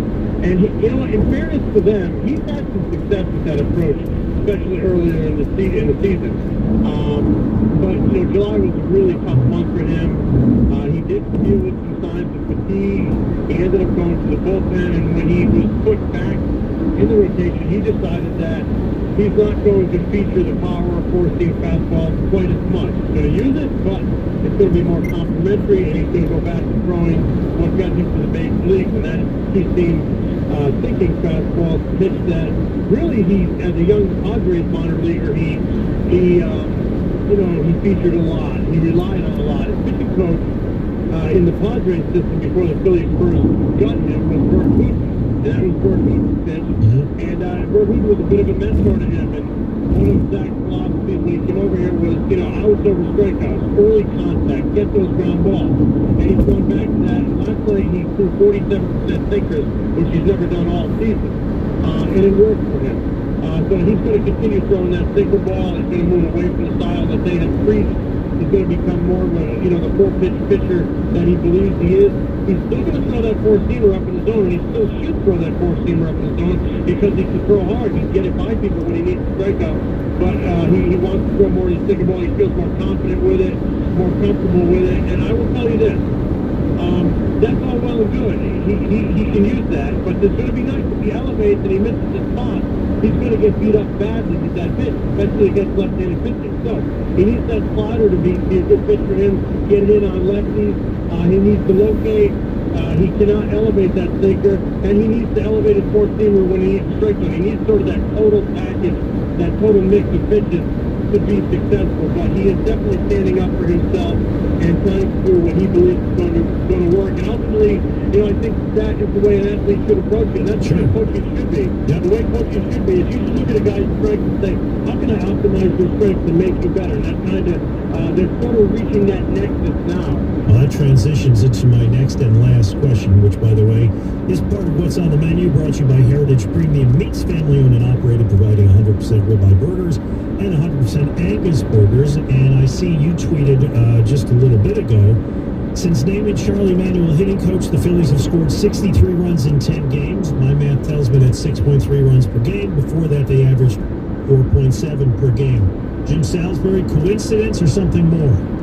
Well, it's hard for me to, you know, come out and say Charlie's the entire reason. It's a very, very small sample size. Mm-hmm. But I will tell you this. I think in a lot of ways these hitters all over baseball and pitchers. I mean, you could kind of even go back to what we were just talking about with Zach Efron. I think the athletes in this game are being over-engineered mentally. There's too much on their plate.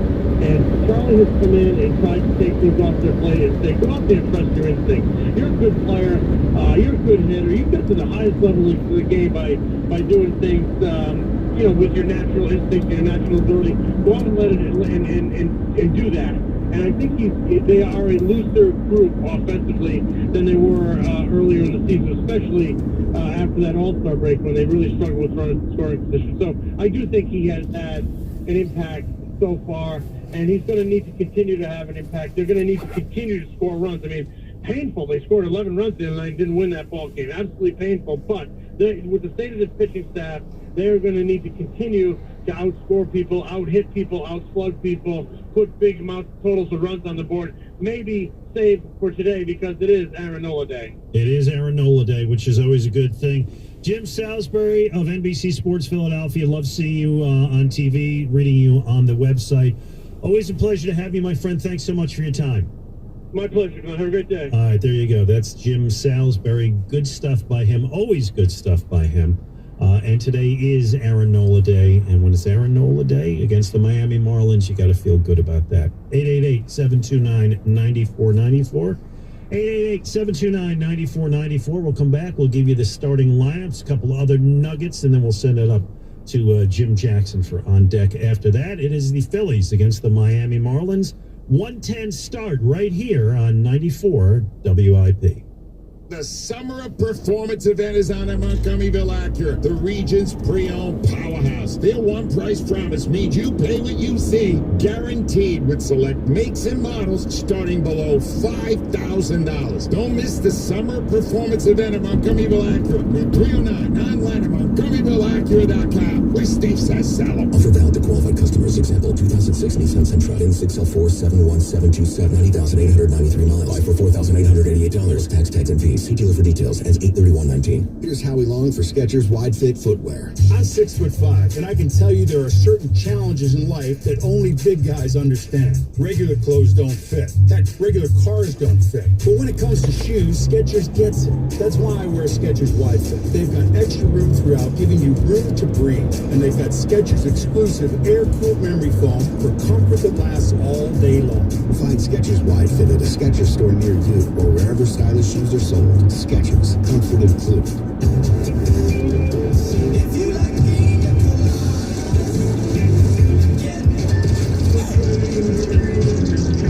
Spilled your pina colada? Quick, the Wicker Picker-Upper. Bounty picks up spills and messes quicker. And is 2 times more absorbent than the leading Ordinary brand. So you can get back to getting caught in the rain.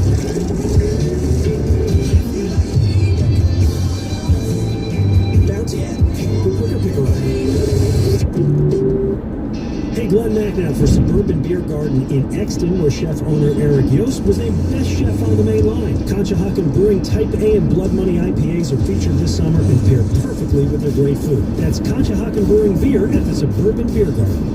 The new home for Penn State football and basketball is Talk Radio 1210 WPHT and radio.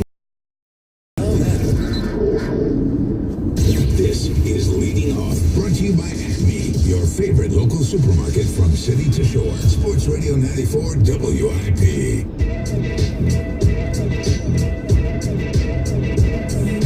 Phillies Marlins coming up. What are we about? 45 minutes from game time. About 10 minutes away from on deck. Jim Jackson is going to take you right up to the game. And you have to love the pitching matchup today. In this one for the Marlins, it is Eliezer Hernandez. 2-5 this year with a 5.18 ERA. His last start against the Braves, he got a blister on his middle finger, had to go out early. They decided to not throw between starts. He is better in Miami than he is on the road this year with a 4.32 ERA and 33 1/3 innings. But he's one of many young prospect-ish guys on the Marlins, but really not particularly ready to pitch at the major league level right now. But he gets the ball for Miami, and for the Phillies, it's Aaron Nola. Nola 12-3 this year, 3.51 ERA. Certainly not having a season like the one he had last year. He's runner-up in the Cy Young Award. And, if not for Jacob deGrom's ungodly season, really could have should have won it. He's been good recently. Thrown 7 innings his last 2 starts, which these days is considered a big-time number.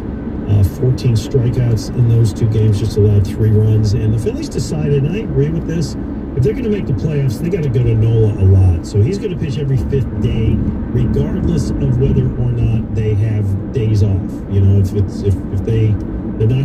They're just going to keep him on that 5-day rotation and work in all the other guys around him.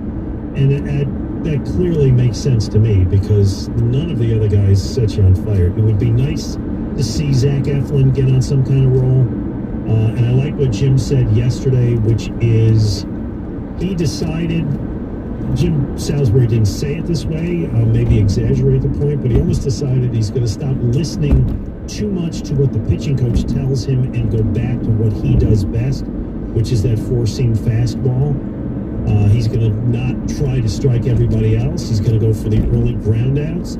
He did that last night, and it worked. And if the Phillies really have some degree of hope of stepping up to make the playoffs, they need somebody other than Nola to pitch effectively in the rotation. And listen, I've never been a huge fan of Zach Eflin, but if he can do it now, that would be great. He's going to certainly have the opportunity. With Arrieta out of the rotation, you got Nola, you got Eflin, you still got Vinny Velasquez. Whatever he brings or doesn't bring you, after that you got, I don't know what you got. I don't know what you got. You got Vargas, you got Jason Vargas, and you got Drew Smiley, and it's a real question mark. So would really like to see them, step up and do better. The guys down the rotation really have to do it. All right, let's give you the starting lineups for both teams today. For the Miami Marlins, there's a lot of guys you may never have heard of, but here you go. John Birdie is a young shortstop. He's going to lead off. He's hitting .279 with 5 home runs in his rookie season. The veteran Starlin Castro at second for the Marlins. He's going to play third base today. He's the leading home run hitter in their lineup today with 13. Brian Anderson, who was having a very good year for them at third base and had cleared 20 home runs, broke his finger the other night when he got hit by a pitch in the Phillies game Friday night, and he's out for the rest of the year. So that's for a last place club, losing their leading home run and RBI guy is tough. So he's out. Starlin Castro is going to play third base tonight.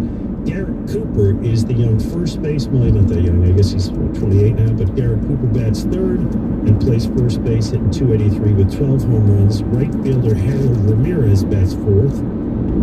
The second baseman batting fifth today is Isan Diaz. Couldn't tell you a blessed thing about him except that he's a 23-year-old rookie. So we'll go with that. Hitting 167 and 80-plus at bats. Batting sixth is another rookie, left fielder Austin Dean. I know they like him as a prospect. Hasn't shown a lot this year. I think he had a home run against the Phillies earlier in the year when he was out. Center fielder Lewis Brinson bats seventh, 186 is his batting average.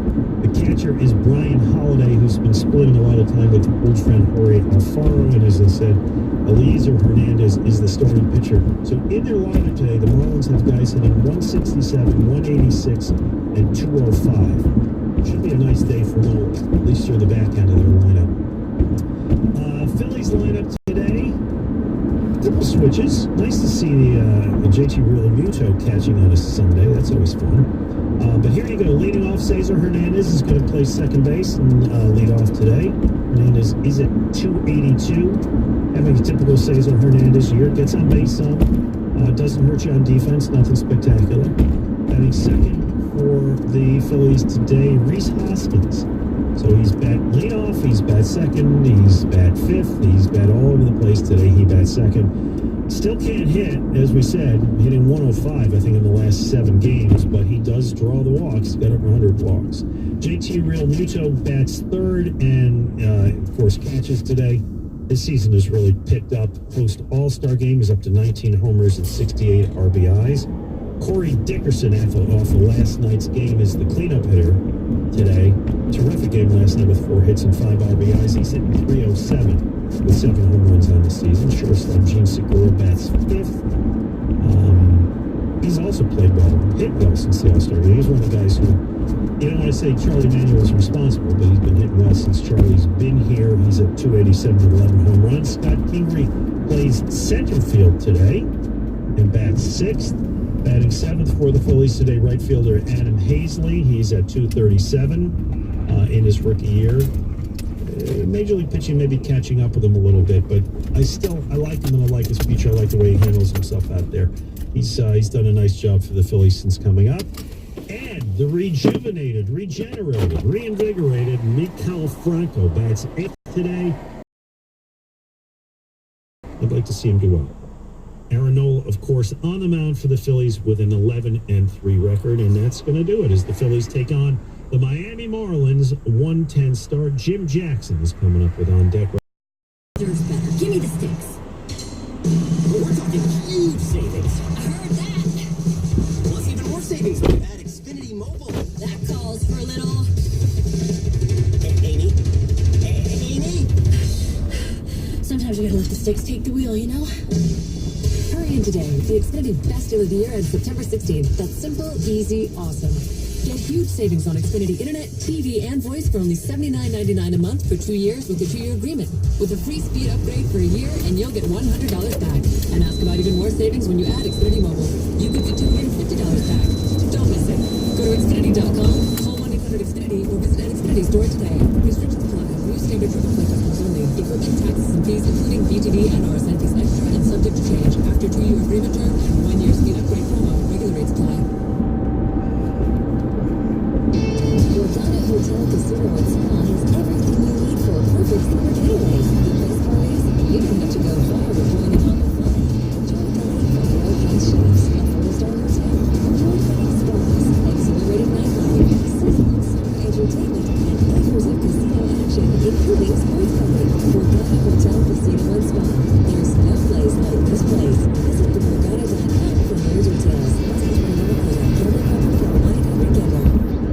The sale of the summer is going on now at Hazard Chevrolet. Philly's #1 Chevy dealer with the largest inventory, unbeatable prices, and no matter the credit, Hazard always says yes, so you pay less. And they're distributing hundreds of vehicles just like $249 on a new Malibu. Let's drive in the summer with Hazard Chevy. Visit them on the boulevard and online at HazardChevy.com.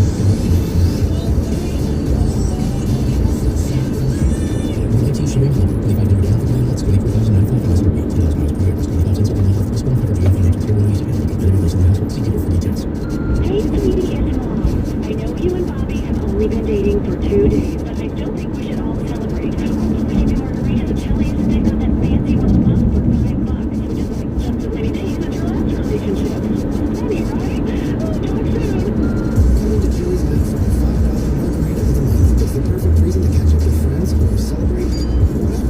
Together at Chili's. Available at participating restaurants only. Prices may vary. Rely on last calls between allowed to consume alcohol. Drink responsibly. You can always count on Miller High Life, the champagne of beers. Always crisp, always easy drinking, always just right. The perfect balance of flavor and refreshment since 1903. Welcome to the High Life.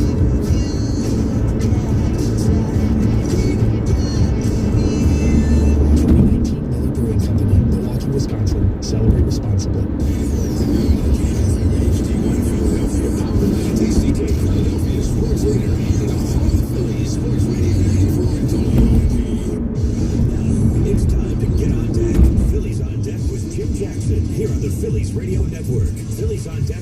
best way to get ready for today's game with conversations, information, and Phillies manager Gabe Kapler's thoughts as he talks with Scott Fransky. If it's happening on the field or in the park, we're talking about it on Phillies on Deck. Let's find out what's happening with our Fightin' Phils. Phillies on Deck starts now on your broadcast home for Phillies baseball. Sports Radio 94 WIP. Here's Jim Jackson. Back for this August the 25th is today we get you set for the finale and rubber match of a 3-game series between the Phils and the Miami Marlins from Marlins Park down in South Florida. Phillies even the series last night, bouncing back from a potentially devastating setback on Friday with a 9-3 victory paced by a 4-hit, 5 RBI night.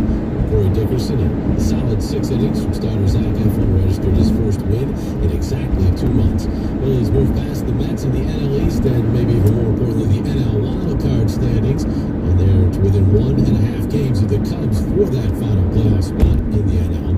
With a win today, they will put together a 4-1 road trip despite the Friday meltdown, and will find themselves in a pretty good spot with 3 games coming up against the Pirates and Citizens Bank Park on the horizon. All right, the pitching matchup in this finale. Aaron Nola gets the baseball for the Phils, 12-3 with a .351 earned run average for the season. Although when you shake it down over his last 12 starts, 6-2 with a 2.13 ERA, and he's allowed 1 earned run or none in 8 of those outings. So he's pitching very well. He'll go up against right-hander Eliezer Hernandez, who's 2-5 with a 5.18 ERA. He came out of his last start due to some blister issues, but is good to go today. The weather not a concern, of course, because they have the roof down in South Florida at Marlins Park. Coming up in the show, LA will chat with Phillies bullpen coach Jim Gott. We'll also go beyond the base paths with baseball and actual sports author Kurt McKnight about his new book about Dale Murphy and the Hall of Fame. Last night, a necessary bounce back for the Phils, no question about that. Negative thoughts from Friday night's 19-11 loss after a leading 7-0. Could have lingered and carried over into the rest of the series, and given where the Phillies are in the wildcard race, they simply could not afford to have that happen. They've shown resilience this season, going 13-6 now in games after losses of 5 runs or more. Corey Dickerson, responsible for more than half of the team's offensive output last night, has only been with his club for a little less than a month now, but he sees a chemistry developing that will help this club plow through adversity. This team's really close. This team bonds really well. Everybody's really close, good friends. So it's easy. It's one common goal is to win. You don't really focus on the failure so much, even though there's so much failure in this game. We pick one another up, but the one common goal is to win, and when the common goal is to win, you tend not to dwell, individual stats, and be there for one another, be there for your teammate. Dickerson is hitting .333 with runners in scoring position this season, 5 for his last 7 in such situations. As a guest on last night's post-game show, he talked about his approach in the clutch situations. You try to think ahead. You think tendencies, what the pitcher has, what type of swing you have. Where the pitches are located. I think that's a good way to do it. 877-337-6666. Summertime in New York. The best time of the year to get downtown and enjoy the city. Don't let parking stop you from getting to the best summer events New York has to offer. Use Spa Hero and book your spot in advance wherever you're headed. Just download the Spa Hero app, type in your destination, and reserve. You can even use Spa Hero to park at the airport or search for monthly parking options near your work or home. Plus, you'll get a great deal. Get $10 off your first park with promo code CITY. That's promo code CITY. Spa Hero, park smarter. On September 20, he takes on unbeaten Zayor Rulayed in a world title eliminator. In the co-feature, unified 122-pound champion Daniel Roman puts his world titles on the line against unbeaten Olympian Nurjan Nadalia. In a battle of Brooklyn natives, defending champion Heather Hardy squares off against 7-division champion Amanda Serrano. Tickets start at just $36 and can be purchased by visiting Ticketmaster.com. Hi, I'm Hall of Fame quarterback Kurt Warner. I spent my whole career trying to avoid being blindsided by 300-pound linemen. Now, in retirement, I'm trying to help homeowners avoid being blindsided by real estate agent fees. That's why I'm excited to be working with Rex. Amazingly, with all the data and technology available today, commissions haven't changed in decades. Every day, home sellers get popped by agent fees as high as 6%. That's worse than getting sacked by a lineman. Rex is changing the game by charging just 2% total, saving sellers tens of thousands of dollars. Plus, you get a full-service experience with a dedicated local agent helping you every step of the way. That's the type of protection quarterbacks like me dream of. Give Rex a call and see why thousands of buyers and sellers across the country have avoided being blindsided by big agent fees. Call 844-4600-REX. 9912257. Town Fair Tire, Connecticut through New England. Experts in incredible fits.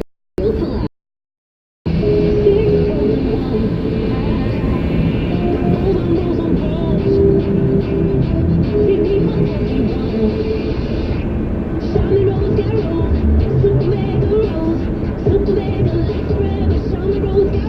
Charmin Super Mega Roll is 6 regular rolls in one. Enjoy the go with Charmin.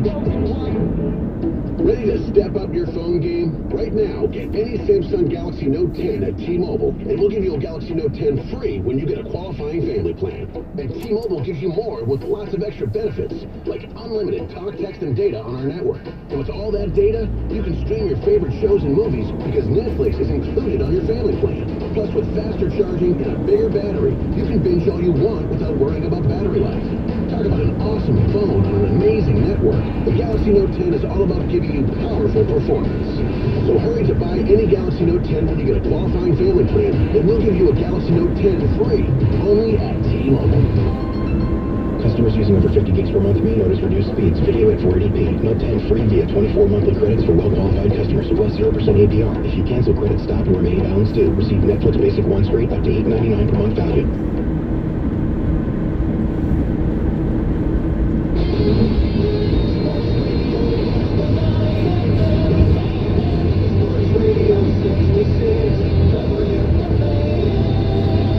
Hearing that phone commercial made me think, with technology today, it is a miracle. It is miraculous that there is a game being played 3,500 miles away from us in Los Angeles, California, or Los Angeles, as I like to call it, the old school.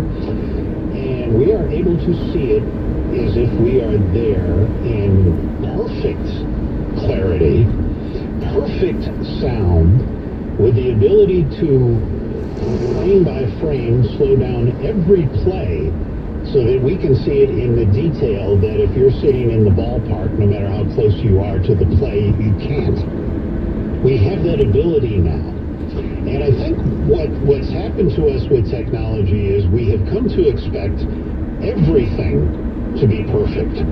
And I am very, very guilty of this. If I'm using technology, like I'm uploading my book Wrecking Ball, I'm uploading an audio version of that I've done. And it's got 83 chapters, and I've got to send every chapter up separately, and it's taking me, 2 hours to do it, and I'm complaining, oh man, I got to do this separately every chapter. Well, here I am able to sit in my own studio, record a book, and send it to Audible. Well, I don't even know where they are. I think they're in Jersey City or somewhere. And have them make it available to anybody in the world who wants to buy that book. And here I am, angry and complaining that I've got to load every chapter up separately, when 20 years ago, I'd have to record it on cassettes, or I'd have to record it onto my hard drive and put it in the mail and send it to them. And then if it didn't meet their standards, they'd send it back, and I'd have to do it again and again and again. And that's with the technology of 20 years ago. If you want to go back 40 years, I'd have to, fly to wherever they are in their studio for 5 days and record this thing. And yet we're complaining about the inconvenience of the technology. And the fact that an umpire who sees this thing, this pitch that goes over the plate in less than 1 second, it takes 45.45 milliseconds or whatever to get over the plate, and it was 2 inches below Aaron Judge's knee, and we're complaining that, oh, God, what's wrong with this guy? Why can't he get that right? When we can see it at home on our 70-inch screen. That's what technology has done to us. Now, is it a good thing? Yeah, it's great. We watched the Yankee game tonight. Full, like I'm there, better than when I'm there. But there are some downsides to it. Bobby's in the Bronx. You're on the Fan. Bobby? Hey, Rich, thanks for taking my call. Hey, Bob. Real quick, if everybody out there is just a fan of the game, we're going to want to hear a couple facts. I've been listening for the last hour, and I put a few thoughts together I'd like to share. I'm going to go back real quick to the 56 World Series in Washington's perfect game. I was born into the Yankee family in the 60s. My uncle pitched the 56 World Series. Well, actually, he was the hero. His name was Johnny Cox.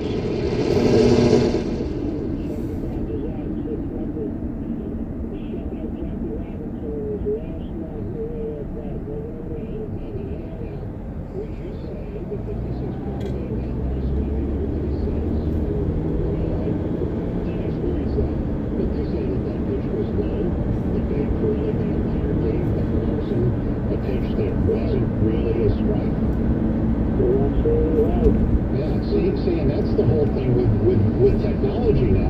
I mean, if we had the ability, maybe we do. I mean, maybe there is some film of that from behind the pitcher. I don't know. I mean, the only scene I've seen is from the first base side. There's some film of that, and if they put the box in technology-wise, and they could say, see, that wasn't really a perfect game. Don Larson walked that guy because that pitch was low. That's what could be now. Let's go to Frank and Belmore. You're on the Fan. Frank? Hey, Richard, how you doing? I'd like to enjoy your work, by the way.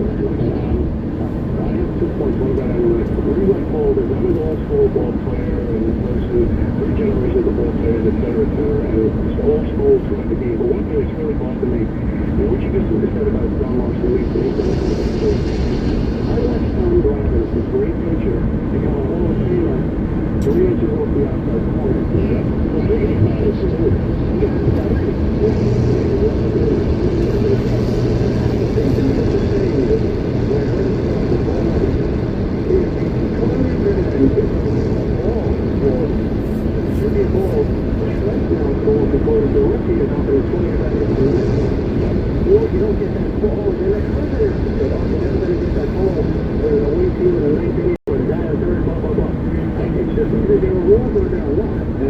And that's why it's very easy. It's hard enough when you're sitting on the inside of a catcher's, you're on the inside side or the outside side of the umpire. It's hard enough to call a ball a 60-inch plate on the other side of the plate going 95 miles an hour.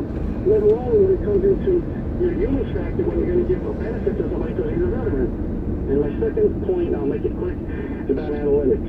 Analytics are great if you have a lefty pitcher and it gives up 350 average against all righties. But there are some situations.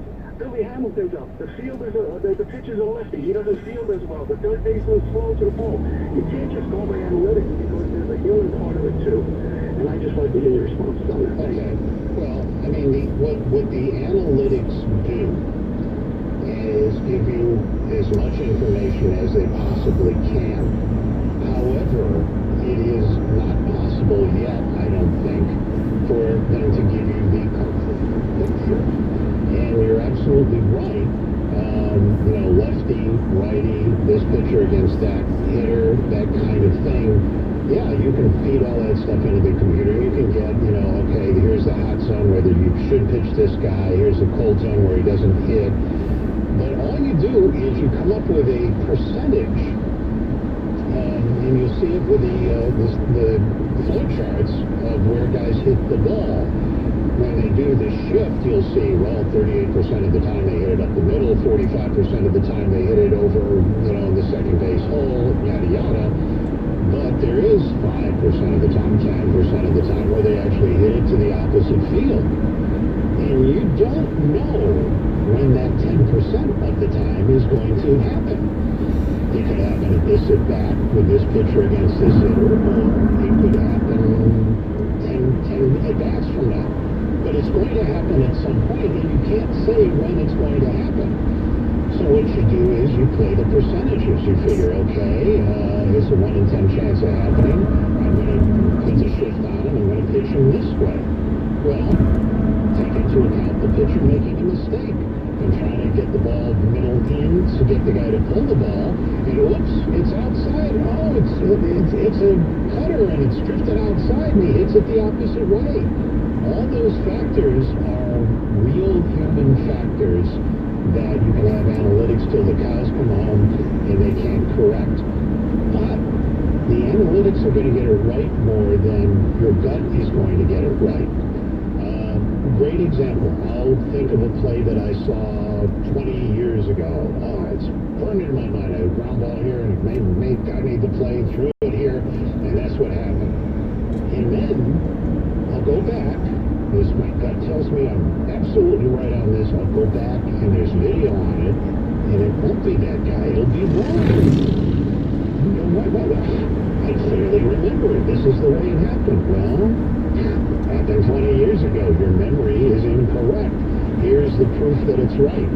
So that's the advantage of the analytics over the gut.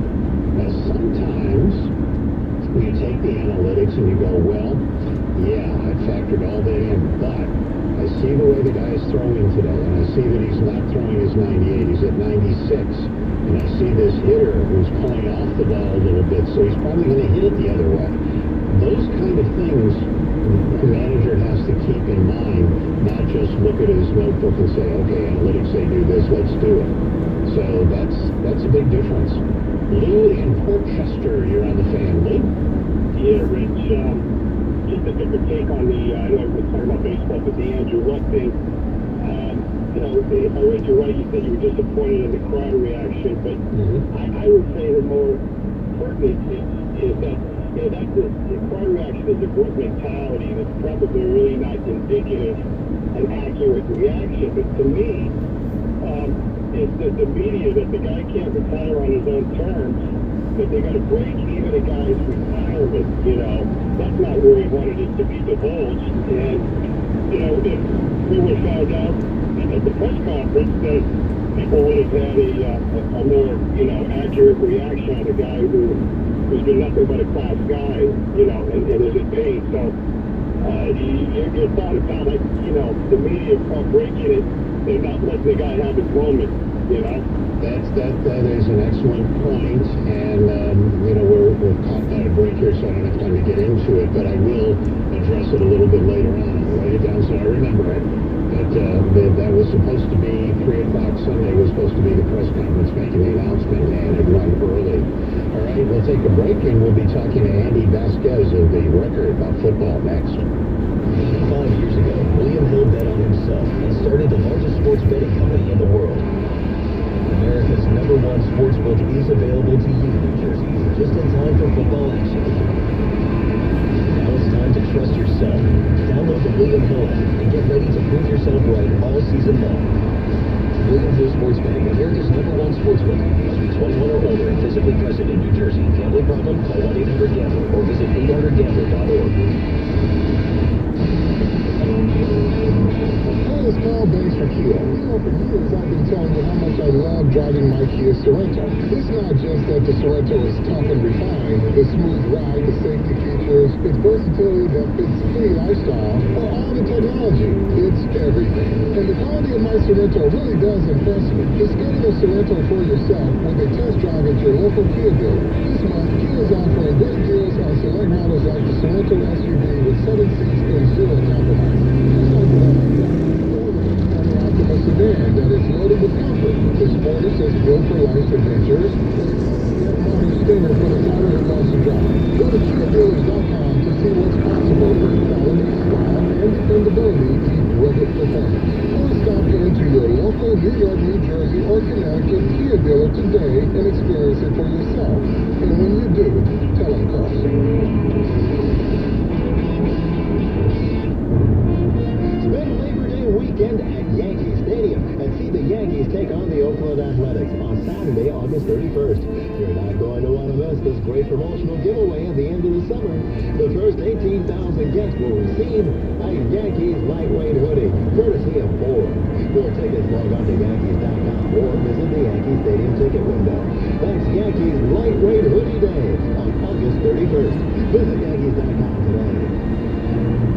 Football season is quickly approaching, but that doesn't mean you need to look like a lineman.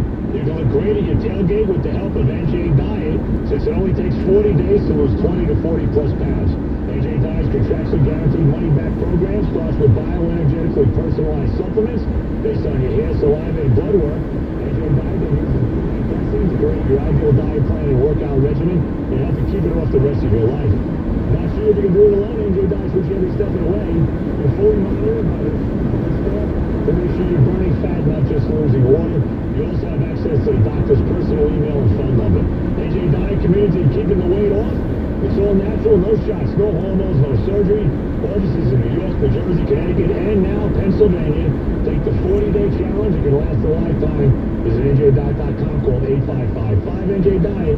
Go to NJDiet.com. Lose the weight for good. Hey, it's Greg Giannotti. I've been telling you about my great experience using CertaPro painters. They came into our house and did the impossible. A quality home renovation without a hassle or mess. It's summer. It's the perfect time to give the exterior of your house a look. Take it from me.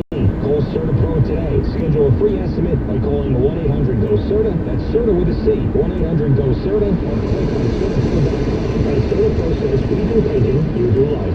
Each CertaPro painter's business is independently owned and operated. Right here in our community.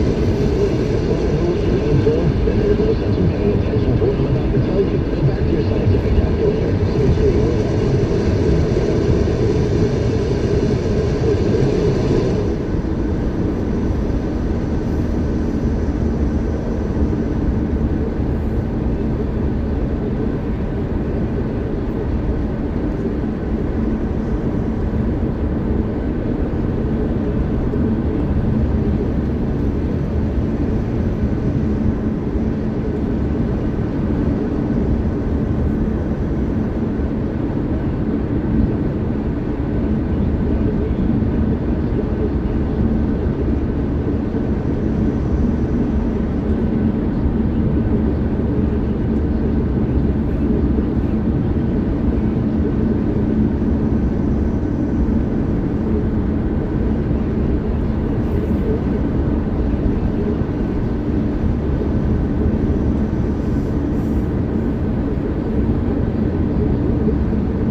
Consecutive games at Citi Field for the first time since very early July.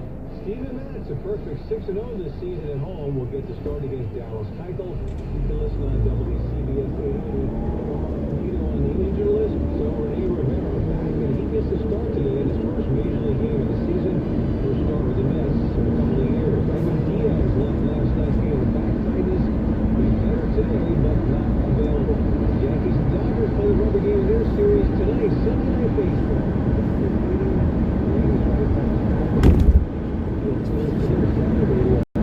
David Torres in the ninth inning. Only had scored the game-tying run from the base to tie. They saw the Giants are going to score. The game is really a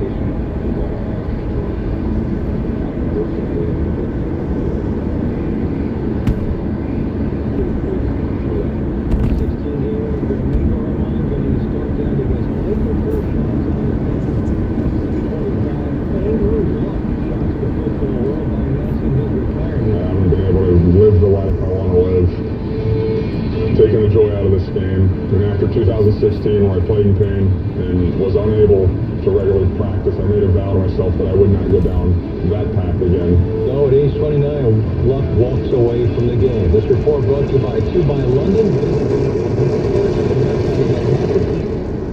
and Westfield World Trade Center. Missouri, John Frankel, David Cohn, cast members of the Surprise, and many other stars of the 7th annual Mustache Bash to benefit the Fred Mazzilli Foundation and free lung cancer screenings. It all takes place on Tuesday, September 10th at the Hard Rock Cafe in the stadium. For ticket information, call 929-317-FRED. 74 degrees and partly sunny skies at Central Park, and that's what's happening on Bobby Schiller on Sports Radio 101.9 FM and Sports Radio 66. Listen to the Fan anytime, anywhere. Download the radio.com app and favorite us today. And if you have a smartphone, play WFAN.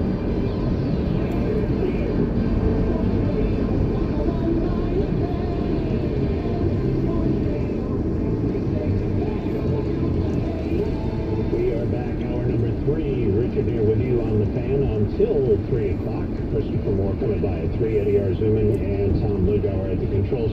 I do want to address, we're going to talk to Andy Vasquez from the record in about 15 minutes' time. I do want to address the last caller who threw some blame at the media for what happened with Luck. Well, first of all, you know, the booing, even though it was a group reaction, is inexcusable because groups are made up of individuals. And individuals have to determine for themselves, not because, oh, you know, my friend is booing, so I better boo too, that you don't boo a guy who has given heart, soul, blood even for 6 or 7 years to his team to try to play football.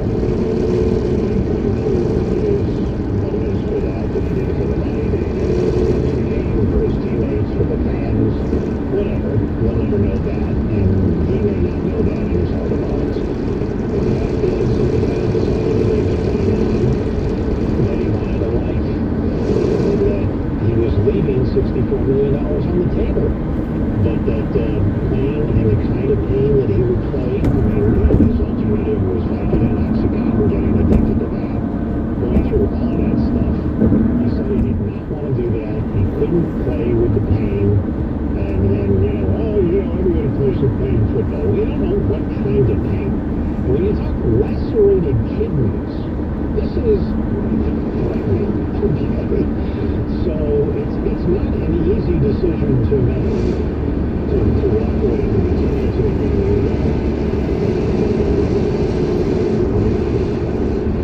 be able to make that decision, and certainly his teammates.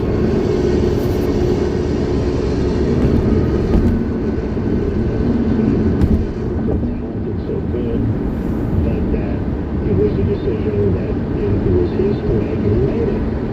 And Sandy Koufax made it. If God knows if we had Sports Talk Radio on Sandy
story.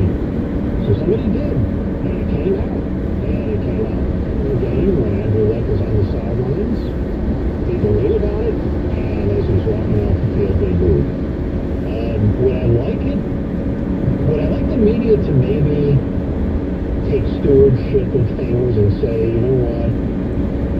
Why ruin this guy's moment? He is going to retire.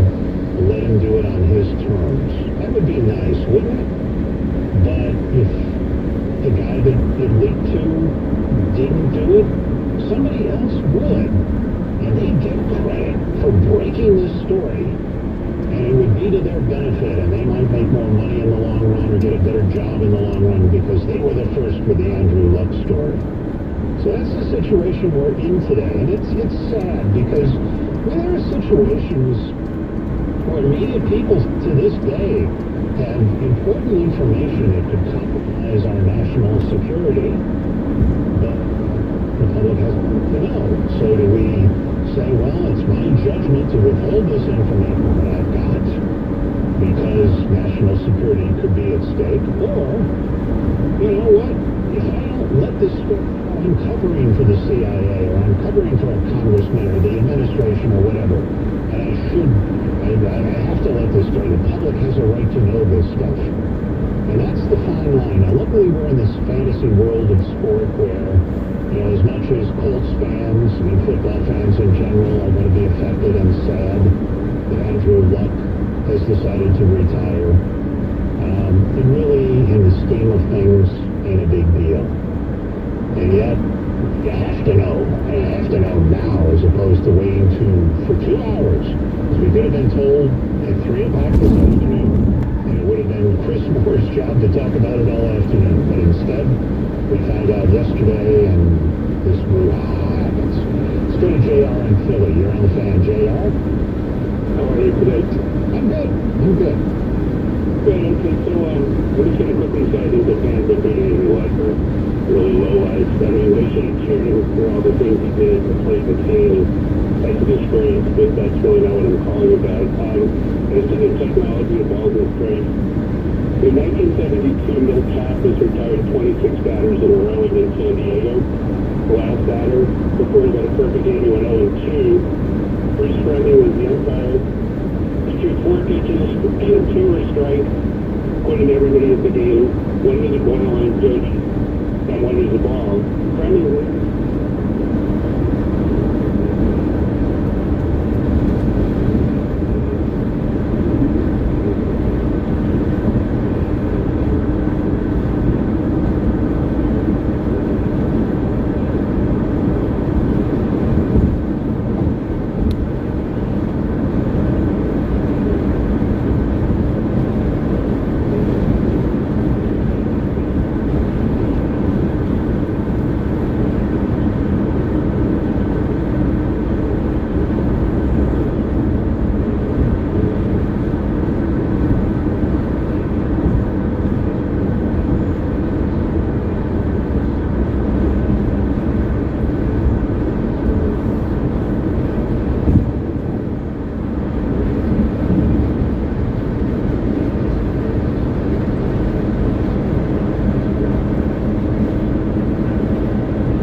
it's still on with the next point, but funny as you brought up Andrew Luck, like I said, I definitely use Twitter a lot, so I see what a lot of people put. And I guess what really irks me, I guess, is when people call Andrew Luck's moves soft, or like try to compare them to their careers. Like, for example, I saw like one of my coworkers told me about he's 61 years old and 2 jobs, and he's been like asked to take vacation for himself, and I guess that's a different, but for him to like say like, oh, Andrew Luck is soft, I think it's ridiculous because one, he made his choice to go his last career, and Andrew Luck made his choice to do what is best for him.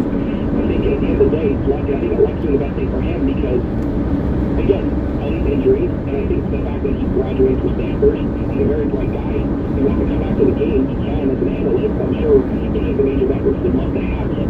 So that just kind of hurts when people call him soft and try to compare him to their own. Well, people who call him soft should have one quarter at a quarterback, even though we have protected rules now, and have a 300-pound lineman, defensive lineman, come down and tackle you as hard as he can, and see what you think is soft after that. Oh yeah, it's like the three guys, that's a huge pet peeve. Like the Heat, from a young age, he chose to do what he loves, and I'm sure other people with their profession, like they chose to do that because that's theirs. So, and the thing is, he's doing it for entertainment and practicing for a living, so like, I would kind of just block out.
asking, hey, why am I doing this if there truly isn't it anymore? Because I don't think fans realize the punishment that these guys take and what it does to them and what it's like for them every week.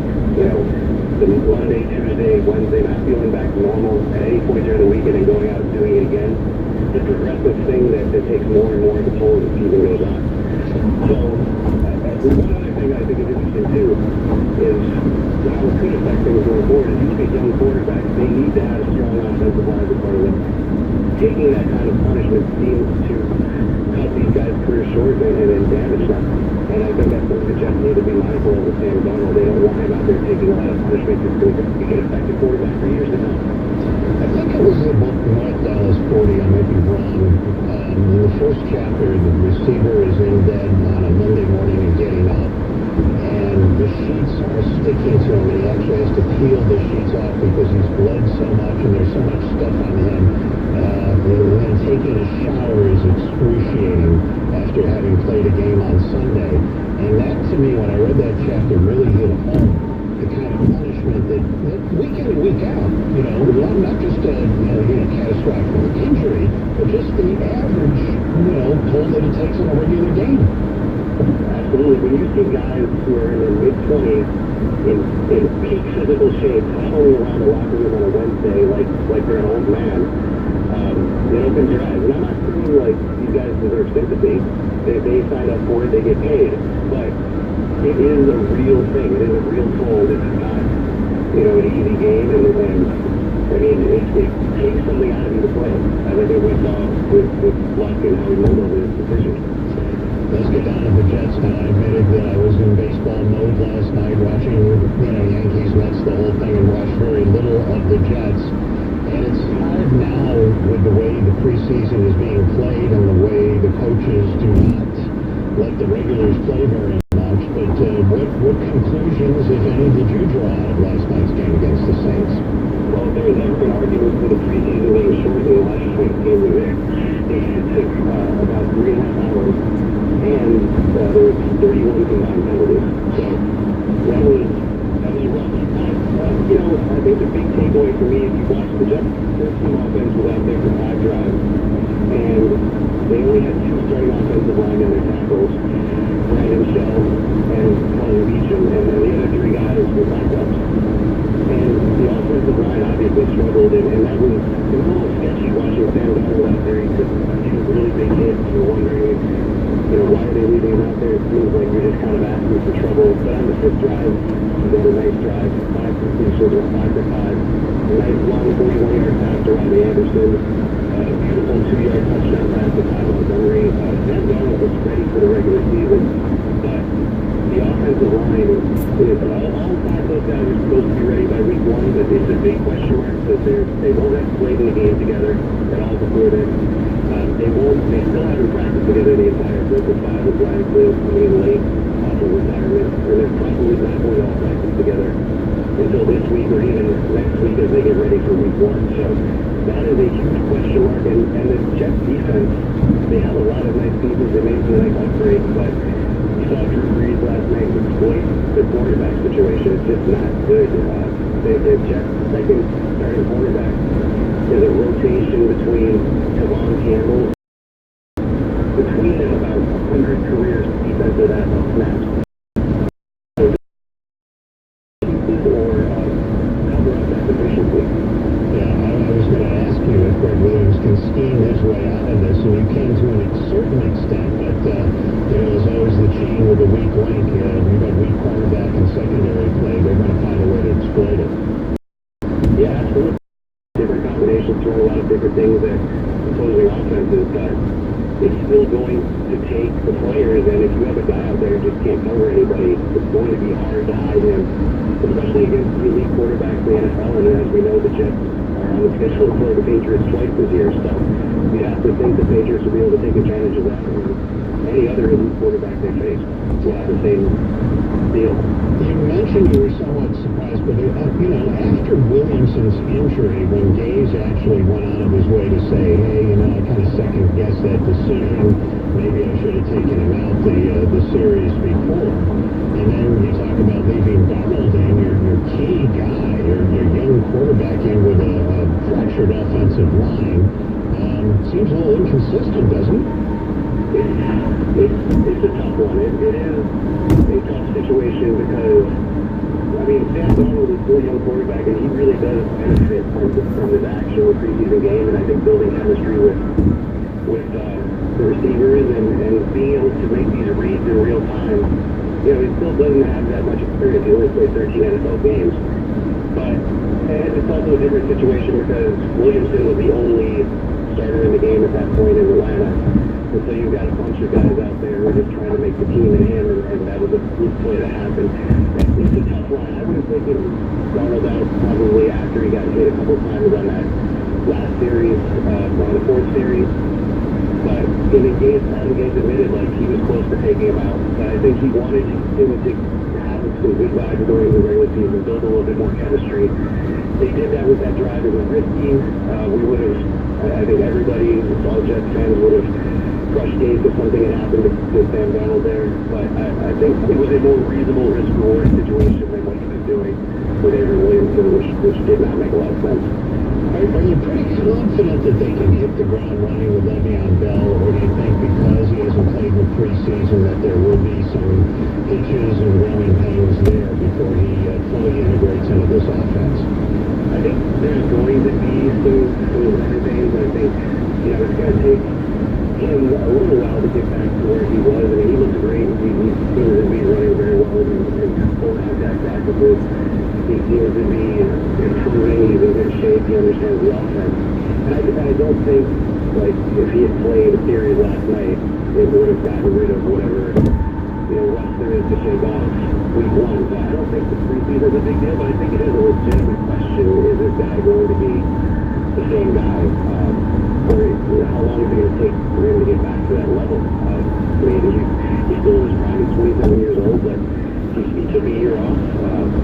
And he hasn't really been hit since last January. So how long is it going to take him to adjust and kind of build that chemistry with Sam under the fire of the game situation? It's one of the big storylines really in this Jets season. Yeah, and you know, as you talked about a little bit before, there's game shape and there's, you know, being in shape. He's in shape, but is he in football shape where you're getting hit all the time and you have to, you know, withstand that? So there's that thing where he hasn't really been hit in anger in, what, a year and a half now? Yeah, and Adam Gates admitted, you know, you're not going to know until he gets out in the field and plays. He's not going to know. The Jets aren't going to know. None of us in the media are going to know until, you know, September 8th when the Jets take the field against the Bills. So I really don't think if he had gotten action in the preseason, it would have changed much because it would have been limited action. As we've seen with the Giants, it just doesn't make sense to expose running backs who are going to take so many hits over the course of the season to punishment in games that don't count. So we're going to find out together, and it's going to be really fun to watch, I think. Did we find out about the kicker last night? He kicked a couple of long field goals, extra points, etc. Are they going in with confidence, or are they still going to be keeping their eyes on the waiver wire to see who's around? Well, I think they're definitely going to keep their eyes on the waiver wire just because Taylor threw away.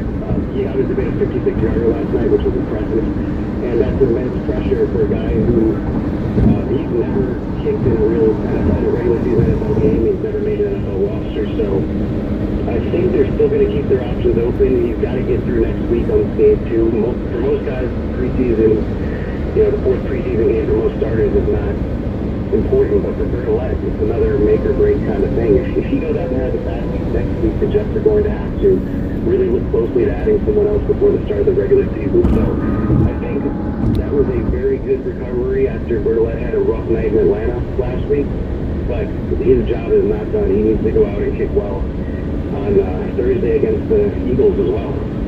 And Andy, how much extra would it have cost him to keep their Pro Bowl kicker from last year when they had all that money under the cap to be able to spend? Well, I think he ended up going to Seattle for, it was a 4-year deal, but it ended up being for around $5 million guaranteed for this year. So it would have been $5 million. The thing, I'm not going to criticize the Jets too much for not bringing back Jason Myers, just because if you look at his career before last year, he was not a consistent kicker. He was cut by the Jaguars the year before. And that kind of had one-year wonder written all over it now. he may prove differently this year in Seattle. But I don't blame the Jets for not wanting to commit that kind of money to him, because if he had suddenly struggled, they may have had to cut him early in the season and look for another option. And then you've just sunk $5 million into a kicker, and it may be tough to address some of these other needs that could come up, or use that cap space, which they use a lot of on Le'Veon Bell and Jameson Crowder. Use some of that cap space to pick up guys who might help you more across the roster. Absolutely. Andy, thank you so much for enlightening us on the Jets last night, which I caught very little of, as I said. And we'll see how the season shakes out. Thank you. Great. Thanks for having me on. Andy Vasquez from the Record in Bergen County talking about the Jets. And again, 31 called penalties in that game. 3.5 hours. As much as that baseball game infuriated me last night, I'm kind of glad I stuck with it. Well, the Mets are trailing on a Josh Donaldson home run in the top of the second inning. It's 1-0. Mets are batting in the bottom of the second. They've got runners on first and second. So we'll see how that shakes out after the break on the Fan. Hey, it's Evan Roberts telling you about Kia Summer Clearance event going on now. Hurry in today to get great deals. It's summertime, so get out and enjoy a road trip in the sleek Optima, the beach in the tech-savvy Forte, hitting the mountains in the capable Sorrento, or a getaway weekend in the versatile Sportage, all backed by a 10-year, 100,000-mile limited powertrain warranty. For offer details, visit KiaDealers.com or call 1-800-333-4KIA, and when you stop by your local New Jersey, New York, or Connecticut Kia dealer, tell them Evan sent you. 85 years ago, William Hill bet on himself and started the largest sports betting company in the world. America's #1 sportsbook is available to you, New Jersey, just in time for football action. Now it's time to trust yourself. Download the William Hill app and get ready to prove yourself right all season long. William Hill Sports Betting, America's #1 sportsbook. Must be 21 or older and physically present in New Jersey. Gambling problem? Call 1-800-GAMBLER or visit 800gambler.org. At Town Fair Tire, you always get the guaranteed lowest price on name brand tires. From Connecticut to Maine, we beat the other stores, the warehouse clubs, and every online site for the absolute guaranteed lowest price. Nobody beats Town Fair Tire. Nobody.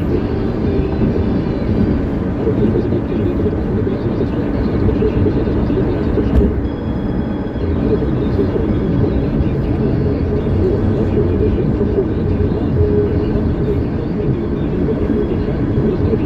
Luxury edition to a premium luxury edition and save you $20 a month too. It's a non-Hyundai Cadillac difference. Get a 2019 Cadillac XT4 upgraded from luxury with an MSRP of $42,150 to premium luxury edition with an MSRP of $50,235, only $399 a month.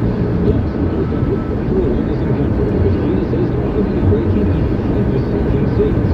There's no need. You get all this in one. $20 a month less, only $399 a month for 49 months. That's almost $9,000 in extra value savings. Just take delivery for stock by September 3rd at Paul Conte Cadillac on Summer, Gray, and Freeport.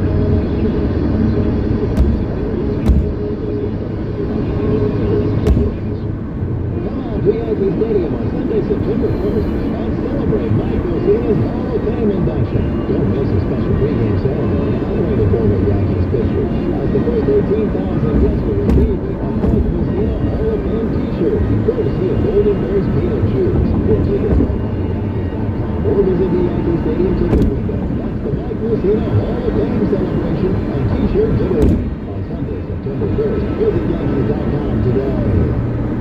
At Verizon, we know that everyone in the family is different, and nobody uses their phone the same way. Mom does all her work on the phone. Dad's all about streaming, and the kids, they're more into gaming. That's why Verizon lets everyone in the family mix and match. And now with more unlimited plans, everybody gets what they need without paying for the things they don't. New plans start at $35 per line per month with 4 lines and starting limited. Plus, switch now and get up to $650 per line for our best phones with select trade-in. The number 4 people rely on gives you more.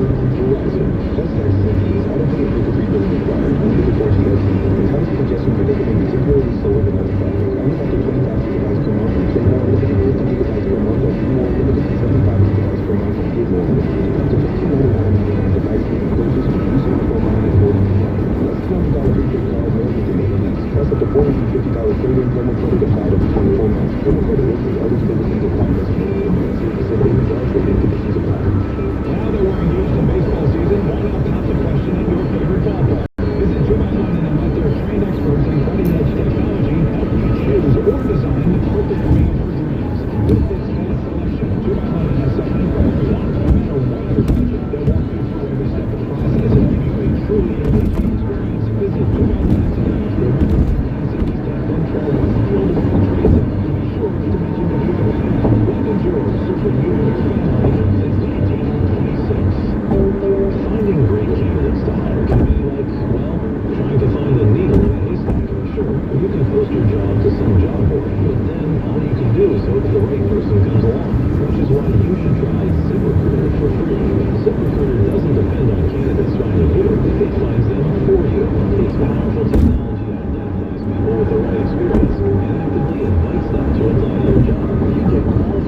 exclusive web address, ZipRecruiter.com/free. That's ZipRecruiter.com/free. ZipRecruiter.com/free.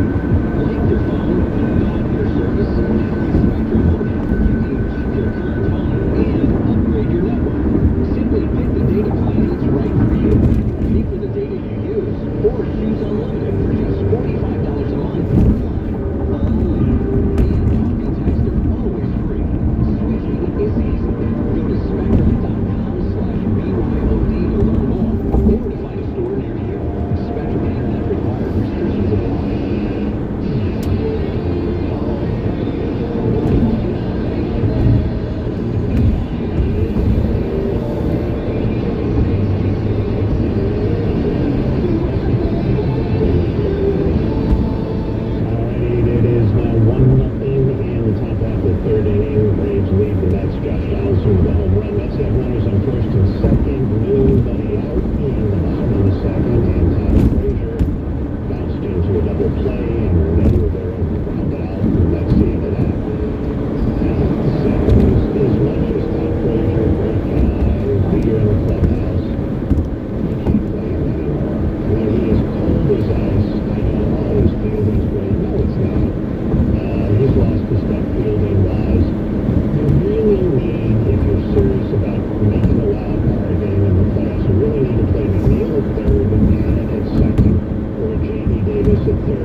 given all the injuries he's been through and all the rehabs he's been through to try to come back and play.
Offense. I hope the offensive line is enough to get in time to throw and the block for the run, but this could be a very exciting offense. I think the defense has to concern you, but they're going to put some points on the board.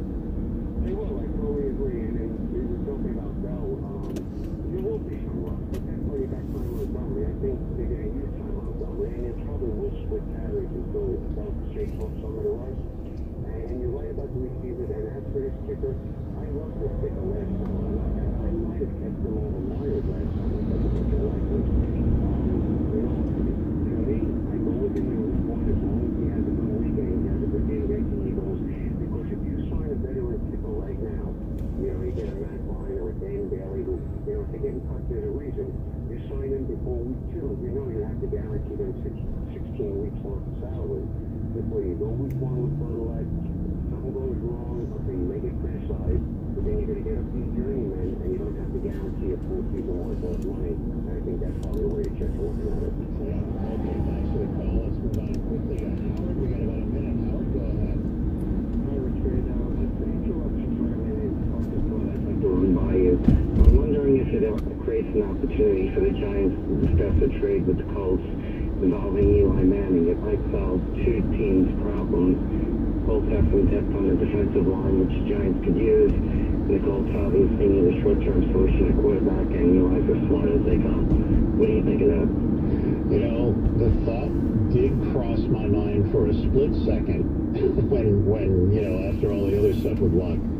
I don't think there's a way in the world the Giants would do that. They want Eli Manning to be their quarterback this year. They've made that pretty clear. And I think it would take a king's ransom from the Colts to dissuade them from that. I don't even know that it's possible.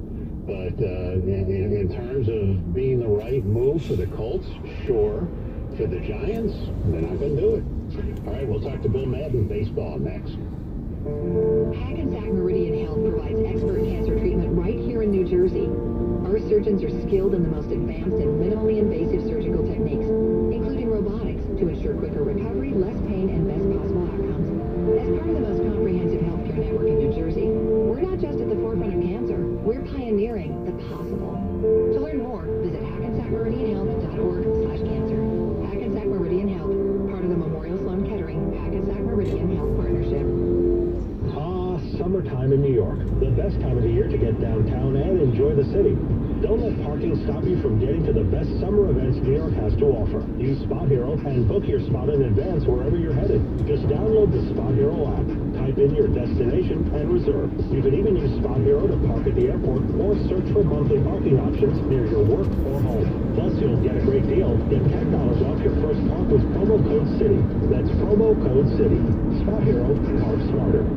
The football season is quickly approaching, but that doesn't mean you need to look like a lineman. You can look great at your tailgate with the help of NJ Diet, since it only takes 40 days to lose 20 to 40 plus pounds. NJ Diet's contractually guaranteed money-back program starts with bioenergetically personalized supplements based on your hair, saliva, and blood work. NJ Diet then uses DNA testing to create your ideal diet plan and workout regimen and help you keep it off the rest of your life. Not sure if you can do it alone? NJ Diet's with you every step of the way. You're fully monitored by their certified staff to make sure you're burning fat, not just losing water. You also have access to the doctor's personal email and phone number. NJ Diet committed to keeping the weight off. It's all natural, no shots, no hormones, no surgery. Offices in New York, New Jersey, Connecticut, and now Pennsylvania. Take the 40-day challenge. It can last a lifetime. Visit NJDiet.com. Call 855-5NJ-DIET. Go to NJDiet.com. Lose the weight for good. Hey, it's Greg Giannotti. I've been telling you about my great experience using CertaPro painters. They came into our house and did the impossible. A quality home renovation without a hassle or mess. It's summer. It's the perfect time to give the exterior of your house a new look. Take it from me. Call CertaPro today. Schedule a free estimate by calling 1-800-GO-CERTA. That's CERTA with a C. 1-800-GO-CERTA or click on CertaPro.com. As CertaPro says, we do painting, you do life. Each CertaPro painter's business is independently owned and operated right here in our community. Hey, if you like apples, I'm going to download the radio.com app. How do you like them apples? Actually, that's not how the joke goes. And if you know how that joke goes, well, you're sick is what you are. Work on your skills. Make better use of your time. Repeat after me. Hey, Alexa, play WFAN. Or, hey, Google, play WFAN. And then you get the sports you want, when you want it, anywhere in the whole entire universe. It's all courtesy of the Fan. Sports Radio 66 and 101.9 FM, WFAN, and WFAN FM, New York, a radio.com station. Hey, Boomer here. You know, I just played one of the best rounds of golf in my life because I tried Pine Valley Orthotics and couldn't believe how good my feet felt. You suffer from a bad back, bad feet, bad knees, or plantar fasciitis, or even heel spurs, then you have to try Pine Valley Orthotics. These are uniquely designed with an energy return system. When you step down, they spring back, relieving foot pain, stress, and energizing your whole body. Treat yourself to a pair of Pine Valley Orthotics just like I did. Only $99. They'll change your life. Visit PineValleyOrthotics.com.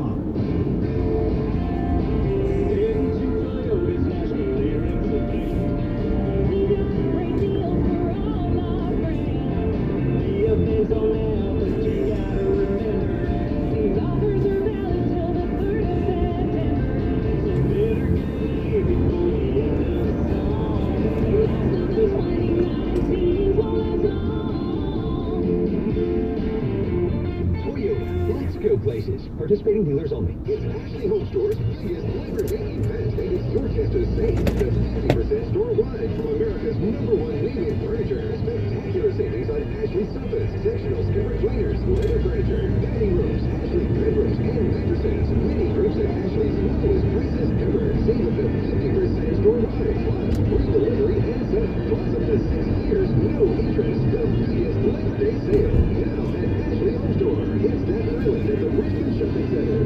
This is Carl Banks reminding you to tune in every Friday during the Joe and Evans Show for my keys to the local games. Brought to you by Kia Motors, only on Sports Radio 66 and 101.9 FM WFAN. Listen to Yankees baseball tonight at 6:25 as the Bronx Bombers wrap up their weekend interleague series with the Dodgers. Then coming up tomorrow, it's another Jersey Mike's Yankees box office blitz with hourly giveaways to win field-level tickets from 6 a.m. to 6 p.m. to see the Bombers take on Mike Trout and the Angels on September 18th. It's all from your flagship station for Yankees talk, tickets, and every game. The Fan, Sports Radio 101.9 FM and Sports Radio 66, WFAN and WFAN FM, New York, a radio.com sports station. Good afternoon, 2 o'clock. I'm Bob Buechler, and the Mets have lost the first 2 games of their series to Atlanta. First time they've dropped consecutive games at Citi Field since very early July. Now they try to avoid getting swept. Top of the 4th, Braves lead it 1-0. Steven Matz has been perfect this season at Citi Field. 10 starts, 6 decisions, 6 wins.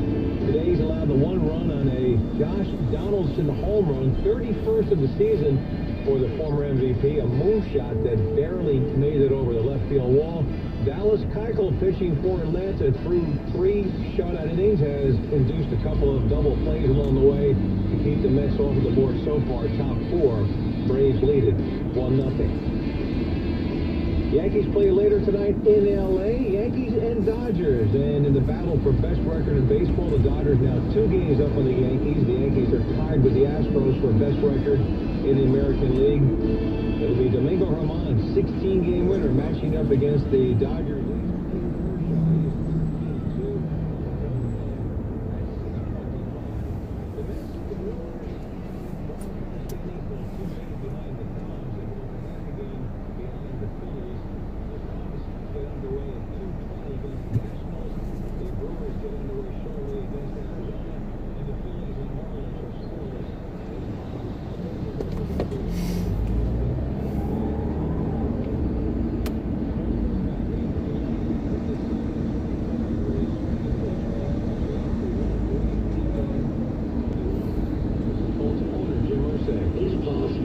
But again, I think no one knows, and he'd be the first to tell you that no one knows, so only time will tell. So at the age of 29, Luck retires and leaves $64 million on the table. Final round, Tour Championship. Brooks Koepka will be in this final round with a one-shot lead on Rory McIlroy and Xander Schauffele. This report is brought to you by 2 London. Visit the engagement experts at Americana Manhasset, East Hampton, and Westfield World Trade Center.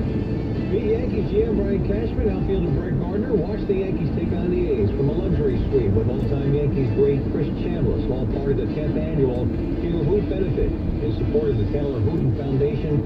Sunday, September 1st at Yankee Stadium. For information, visit taylorhooten.org. 75 degrees and partly sunny skies at Central Park, and that's what's happening. I'm Bob Eschler on Sports Radio 101.9 FM and Sports Radio 66. Listen to The Fan anytime, anywhere. Download the radio.com app and favorite us today. And if you have a smart speaker, just say, play WFAN.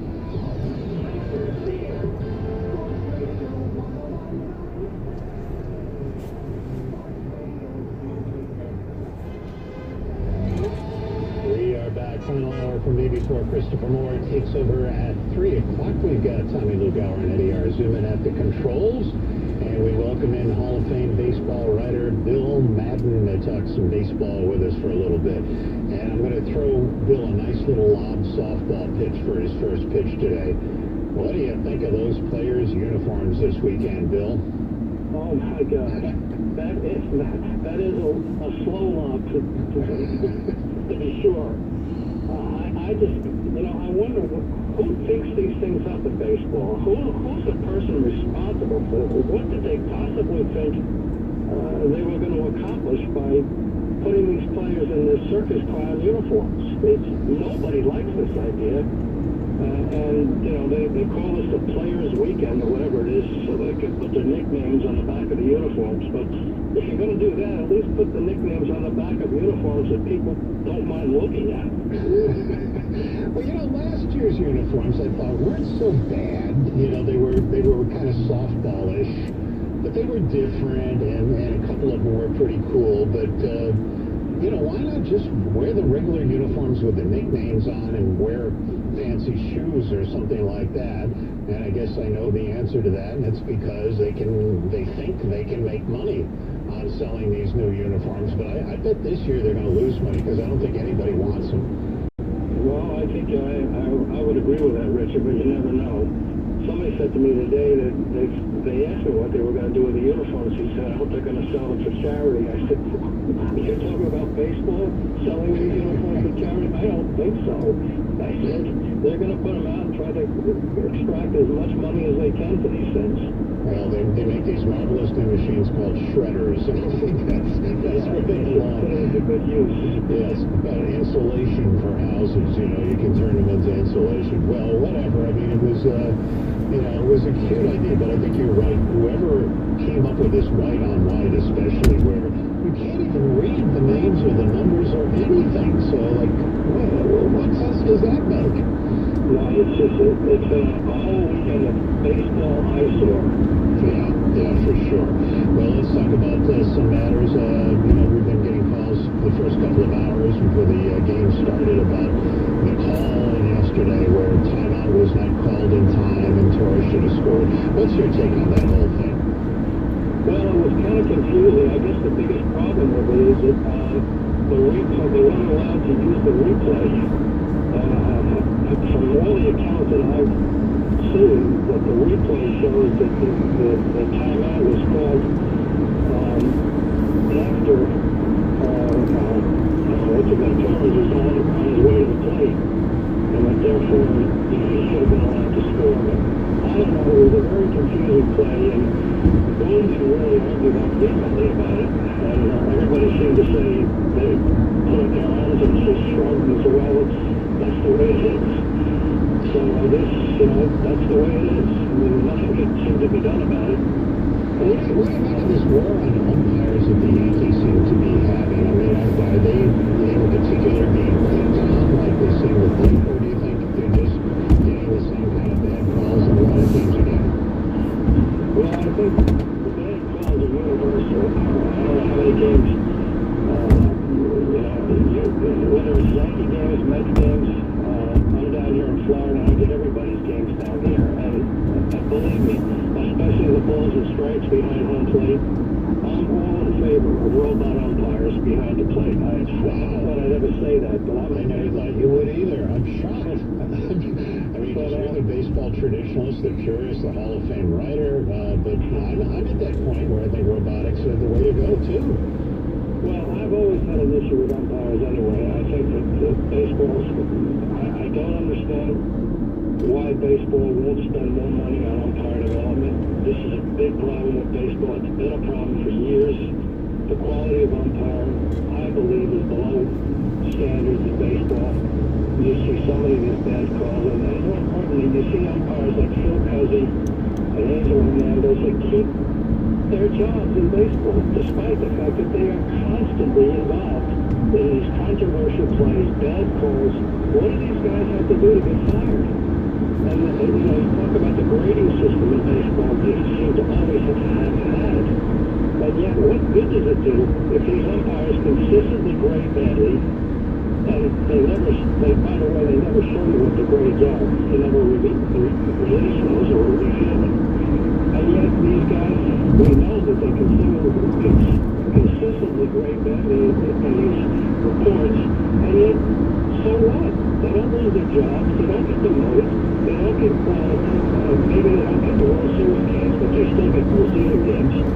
And this is a big problem for baseball. And it all goes back to umpire development. It starts in the minor leagues where they pay these guys nothing. And then you wonder why, people don't want to become umpires. Well, but you see veteran umpires, as you point out, who, you would think, even if the development wasn't good, that by the time you're 10, 15 years in the league, you kind of get the hang of it, but they don't seem to. Well, that's what I'm saying. How many years has Phil Cousy been an umpire? At least 15 years. Same thing with Angel Hernandez. And they never leave. They never get fired. And then you have the guys in the minor leagues that say, what do I have to do to get promoted? These guys never leave. There's never vacancies for us. I mean, there are, but not as many as there should be. Well, I guess when the next contract is negotiated, that's something that will come up. And, I don't want to see anybody lose their job, and I don't want to see any strikes or any lockouts or anything like that. But, yeah, I think it comes a time when there are umpires that have to be accountable, that when they grade so low for a period of time that you have to say, okay, look, you're on administrative leave until whatever, or, voluntary retirement, whatever it is. But it just, it does rankle you. But I think in balls and strikes, I think the technology is the thing, Bill. Now that we've got the ability to see that box and see how fast pitches are coming in and spin rates, the fan at home can make the calls. You don't need to be there. Well, no, I agree, and I think that's why I said I am a purist, but I think in this case, we've just seen so many of these bad calls behind the plate. I don't know whether it's has always been the case, and we just never noticed it before because of the new technology that they have in televising these games? I don't know. All I know is that it's awful. Some of these calls are just awful. Every night, it's the same thing. Do you think it will reach a point where the umpires will want this so that they don't have to take the guts from making the wrong calls, or do you think that they see this is my territory, balls and strikes, and I don't want any machine taking me away? How do you think they'd react? I have a feeling that they may actually be in favor of this. It may take a little convincing. I think if it involves losing jobs, however, then they're going to fight it fiercely. But if there's some way that they can replace home plate umpires with robots or whatever, modern day technology, and not mean that they have to eliminate or have it part and parcel with eliminating jobs because you have one less umpire on the field. I would think that the umpires might actually be in favor of that simply because it does take them off the hook. They don't have to put up with, a lot of abuse, and it's more and more prevalent now. These home plate umpires especially are the ones that are under the most scrutiny because they're the ones more involved in every single pitch of the game. No question about that. Let's talk about on-the-field stuff. You've seen the Yankees and the Dodgers this weekend, and it's interesting because they're probably the two best teams in baseball, although I think the Astros will have a lot to say about that come October. But you see the Dodgers with a flawed bullpen, and you see the Yankees with a flawed starting rotation, and you kind of wonder if that is going to be something that gets either team knocked out early or they can withstand that and win a championship. Well, it's a very interesting postseason shaping up here, Richard. I wrote about this a little bit in my Sunday column. One of the problems I think you have in baseball is that there are very few very good teams in baseball anymore, and there's too many really bad teams in baseball right now between the tanking and just bad teams. And so the disparity is worse than it's ever been in baseball as far as, good teams and bad teams. And there are no super teams at all. I mean, even like you said, the Dodgers have bullpen issues, the Yankees have starting pitch issues. And so these are the two best teams in baseball right now. I do think that the Dodgers are going to probably make it all the way to the end, to the World Series, because the National League is not very good overall. The Yankees are going to have issues with Houston, we know that. They could have issues with Minnesota. Minnesota's got pitching issues too, but they've got an awful lot of hitting there. Although the Yankees and Minnesota has always been a favorite postseason opponent for the Yankees. So, what about Cleveland? We just saw them play 4 games set and split it at the stadium. Do you think they're a threat? I don't think, well, first of all, they just lost Ramirez yesterday. He's got a broken hand or something, so that's going to be a huge loss for them. Cleveland's a funny team. They made a really good deal at the trading deadline. They got themselves 2 outfielders a week, and the other guy who has over 35 home runs as well. And that's what they really needed. They needed power hitting outfielders, and they gave up power, but the pitching is okay, and maybe they're going to get Kluber back. But there's something missing with Cleveland, and I can't put my finger on it. They should be better they should be right there with Minnesota, and probably ahead of Minnesota. I keep thinking that they're going to overtake Minnesota. I wrote that a couple of times.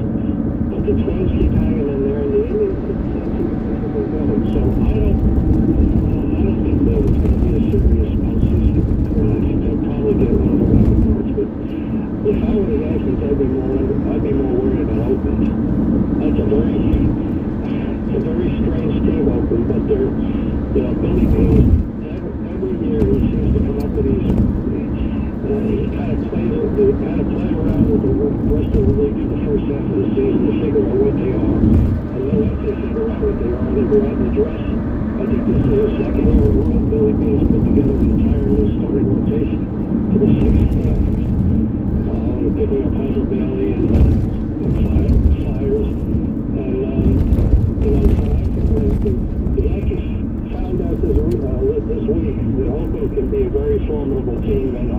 think that's a team that a lot of teams are going to want to face in the postseason. Yeah, well, I think though they might be a different team at home and on the road. I get the feeling the Yankees can handle them. Yeah, you know, the Yankees will get the odd home game because Oakland won't win in the West. So regardless of how it works, if they play the A's, they'll get the odd home game, and I think that could be the decisive factor. But if they had to play 3 out of 5 in Oakland, that could be a real problem. Yeah, you're right. And we don't know who the Yankees will get us there. If they will get, if they have home field advantage, they will get the wild card for the first in the first round. But we'll see. I agree with you. Oakland's a different team. It seems like all those West Coast teams are different when they come into New York. It's like maybe it's a cross-country trip. I don't know what it is, but they are not as good. They are much different teams when they play in Yankee Stadium than they do when they play the Yankees at home. Bill, I haven't had a chance to talk to you since the trading deadline, but the Yankee starting pitching situation is pretty obvious. They did need some help, and they didn't get anybody. What's your take on that? Was that smart of Cashman not to overpay for mediocrity, or do you think that's going to come back and bite him? Well, first of all, Richard, there wasn't a whole lot out there for them to get. I mean, they were interested in Wheeler. How many other teams were? Everybody was at Wheeler was one of the top guys out there. Look what he's done. Yeah, that's a give you. In retrospect, that was a very good pickup for teams. And I think Bauer, they would have liked to have gotten Bauer simply because of the fact that, he's a guy that can be out for next year as well. But, they weren't, I don't blame them for not wanting to pay the price, the kind of people that they were being asked for. It wasn't like they were going to be able to get these guys for A-ball pitchers or whatever. They were asked for major leaguers. They wanted people asking about laboratories and people. They weren't even going to get these kind of players for Clint Frazier. In the Yankees' case, everybody was looking to rip them off, and I don't blame Cashman. If it was somebody like, a sure shot, a Verlander out there like a couple of years ago, those are the kind of pitchers that go, okay, you bite the bullet and you give up your top prospects in the likelihood or the strong likelihood anyway that you can win that right now. But there's nobody out there that was going to guarantee them, a frontline pitcher that would win game 1 of the ALCS or something like that. There was no such animal was out there. And so in Cashman's case, I don't blame him for basically saying, well, is there anybody out there better than what we have? Maybe slightly better, but not to the point where into it. They're having a tough time with the Braves again today. But do you think the Mets have what it takes to at least get to a wild card? I thought they did, but this Braves series has been very telling. They couldn't have been hotter coming into the series. And the Braves are showing me something. I have not been a big fan of the Braves. I didn't like their pitching from day 1 this year. I thought it was a very shaky starting rotation in particular. But the Braves just keep on keeping on. And they've held on to that division lead, and now it looks like they're expanding on it. So that leaves the Mets with, they still have the Phillies and the Nationals to contend with. I mean, it's possible they could get one of the wild cards, but I just have my doubts about them now. I really thought that they were going to at least take 2 out of 3 from the Braves at home. There was packed house crowds out of Citi Field, and the momentum that they had going into this series. And once that momentum gets blunted, it's kind of hard to pick it up again. Yeah, I mean, Wheeler last night especially, they scored 5 runs, they come from behind, and Wheeler immediately gets it back. And as you said, this was the guy the Yankees were kind of interested in, and he just, he had a great second half last year, and you thought he'd overcome some of the difficulties he had in the past. And he seems to have slipped right back into it. Yeah, I mean, and that's a big problem, because I feel all along that what made kind of the difference for the Mets as opposed to the Phillies and even the Braves was their starting pitcher. Once that starting pitching started to get going. Pitching the way everybody thought they were capable of for the past couple of years, I think a lot of credit has to be given to Phil Regan. Job he's done on that entire pitching staff. But I mean, the Mets starters have the best ERA in baseball since Phil Regan took over as pitching coach. And Regan, for a while, was part of that. But now you have to wonder. I mean, they still have Matt, they still have Syndergaard, they still have DeGrom, which is a pretty formidable three starting pitchers, as opposed to all the other teams that they're going to be facing from here on out. And, you know, with that, they can still do it, I think. But I just, like I said, when you go, they had so much going for them coming into this Braves series, and I think there was so much anticipation in New York about this, the crowds out there, everything going in their way. And then to come up short of the way they've done against the Braves, like I said, it's hard to get that momentum going again after you have such a disappointment. Because I think a lot of people felt like after this weekend that the Mets would not be talking about just a wild card, they'd be talking about winning the division outright. And that's not going to happen now. Yeah, the Braves are too good. They really need to win this one today. Out of time, Bill, but thank you so much. Enjoy the weather down in FLA, and we'll talk to you again soon. Okay, Richard, I'm looking forward to finding out what happens to Riley. Oh, okay. Yeah, I don't like what you did to him in your last book. Well, we'll have to talk about that. I don't want to do any spoilers here, but yeah, Riley did have a rough time in the last one. But this one, about halfway through the new one, which is going to be called Lion Eyes, I think, and you know, I think you'll like that one better because I'm not going to knock off the main character. I don't think. Riley's my guy, Richard. You got to take care of him.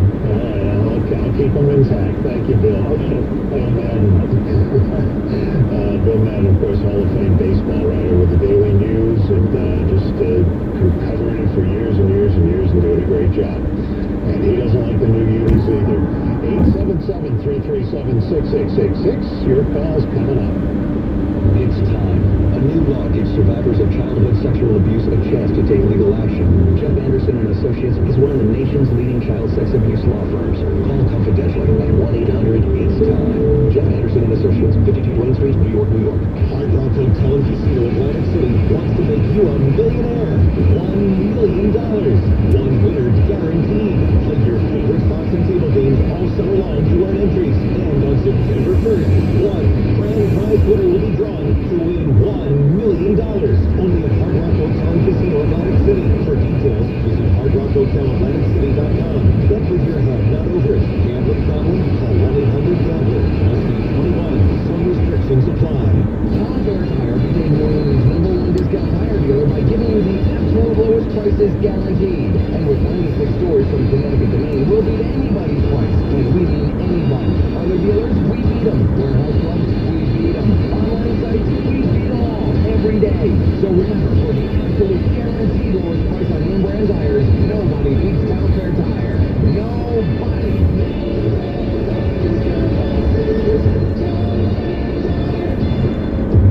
At Verizon, we know that everyone in the family is different, and nobody uses their phone the same way. Mom does all her work on the phone.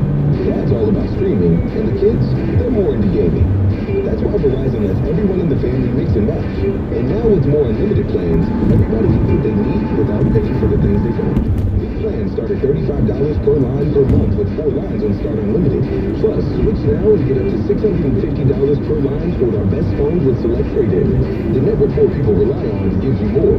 Verizon. Plus taxes and fees, auto-pay and paper-free billing required. Unlimited 4G LTE. In times of congestion, your data may be temporarily slower than other traffic. Only up to 25 gigabytes per month on Play More Unlimited, 50 gigabytes per month on Read More Unlimited, and 75 gigabytes per month on Hit More Unlimited. Up to $15.99.99 device payment purchase with new smartphone line and port in Plus $200 prepaid card mailed within 8 weeks. Plus up to $450 trade-in promo credit applied over 24 months. Promo credit limit eligibility requirements for local banks. 0% APR trade-in conditions apply. Kick off your Labor Day weekend at Yankee Stadium and catch the Yankees when they take on the Oakland Athletics on Friday, August 30th. Don't miss the final bobblehead giveaway of the 2019 season. It's Labor Day. The first 18,000 guests receive a Gleyber Torres bobblehead, courtesy of AT&T. For tickets, log on to Yankees.com or visit the Yankee Stadium Ticket window. That's Gleyber Torres bobblehead night on August 30th. Visit Yankees.com today. It's your home, it's your life. Make it better with Jaeger Lumber. If you have windows that stick, slip, squeak, or leak, replace them with Anderson E-Series windows. Anderson built, backed, and serviced like no other. From start to finish at Jaeger Lumber, you deal with experienced professionals. Whether installation is done by your contractor or the Jaeger team of master craftsmen, get serious about home improvement with Anderson built, backed, and serviced like no other windows. Go to Jaeger Lumber in Union, Sterling, Madison, Middlesex, Belmar, Point Pleasant, Lakewood, or online at JaegerLumber.com. There's nothing like meeting face-to-face, and there's nothing like Zoom to make that happen. Zoom lets you connect and do business across town or around the world. Zoom ties together all of your communication needs into one easy platform for video conferencing, phone calls, group chat, webinars, and your conference rooms. Connect easily from anywhere, your mobile phone, your laptop, or conference room. Zoom is how business gets done. Get your free account at Zoom.com today. Meet happy with Zoom. Tuesdays are the worst. They're all that stands between you and the downhill part of the week. But now they're a lot less worse. Because Wayne Tuesdays at B-Dubs are buy one, get one free. The way. Monday, Wednesday, you may have a mid-game. Thursday, you might be on this weekend. But watch your back, because Tuesdays just officially became Wayne Tuesdays. Buffalo Wild Wings.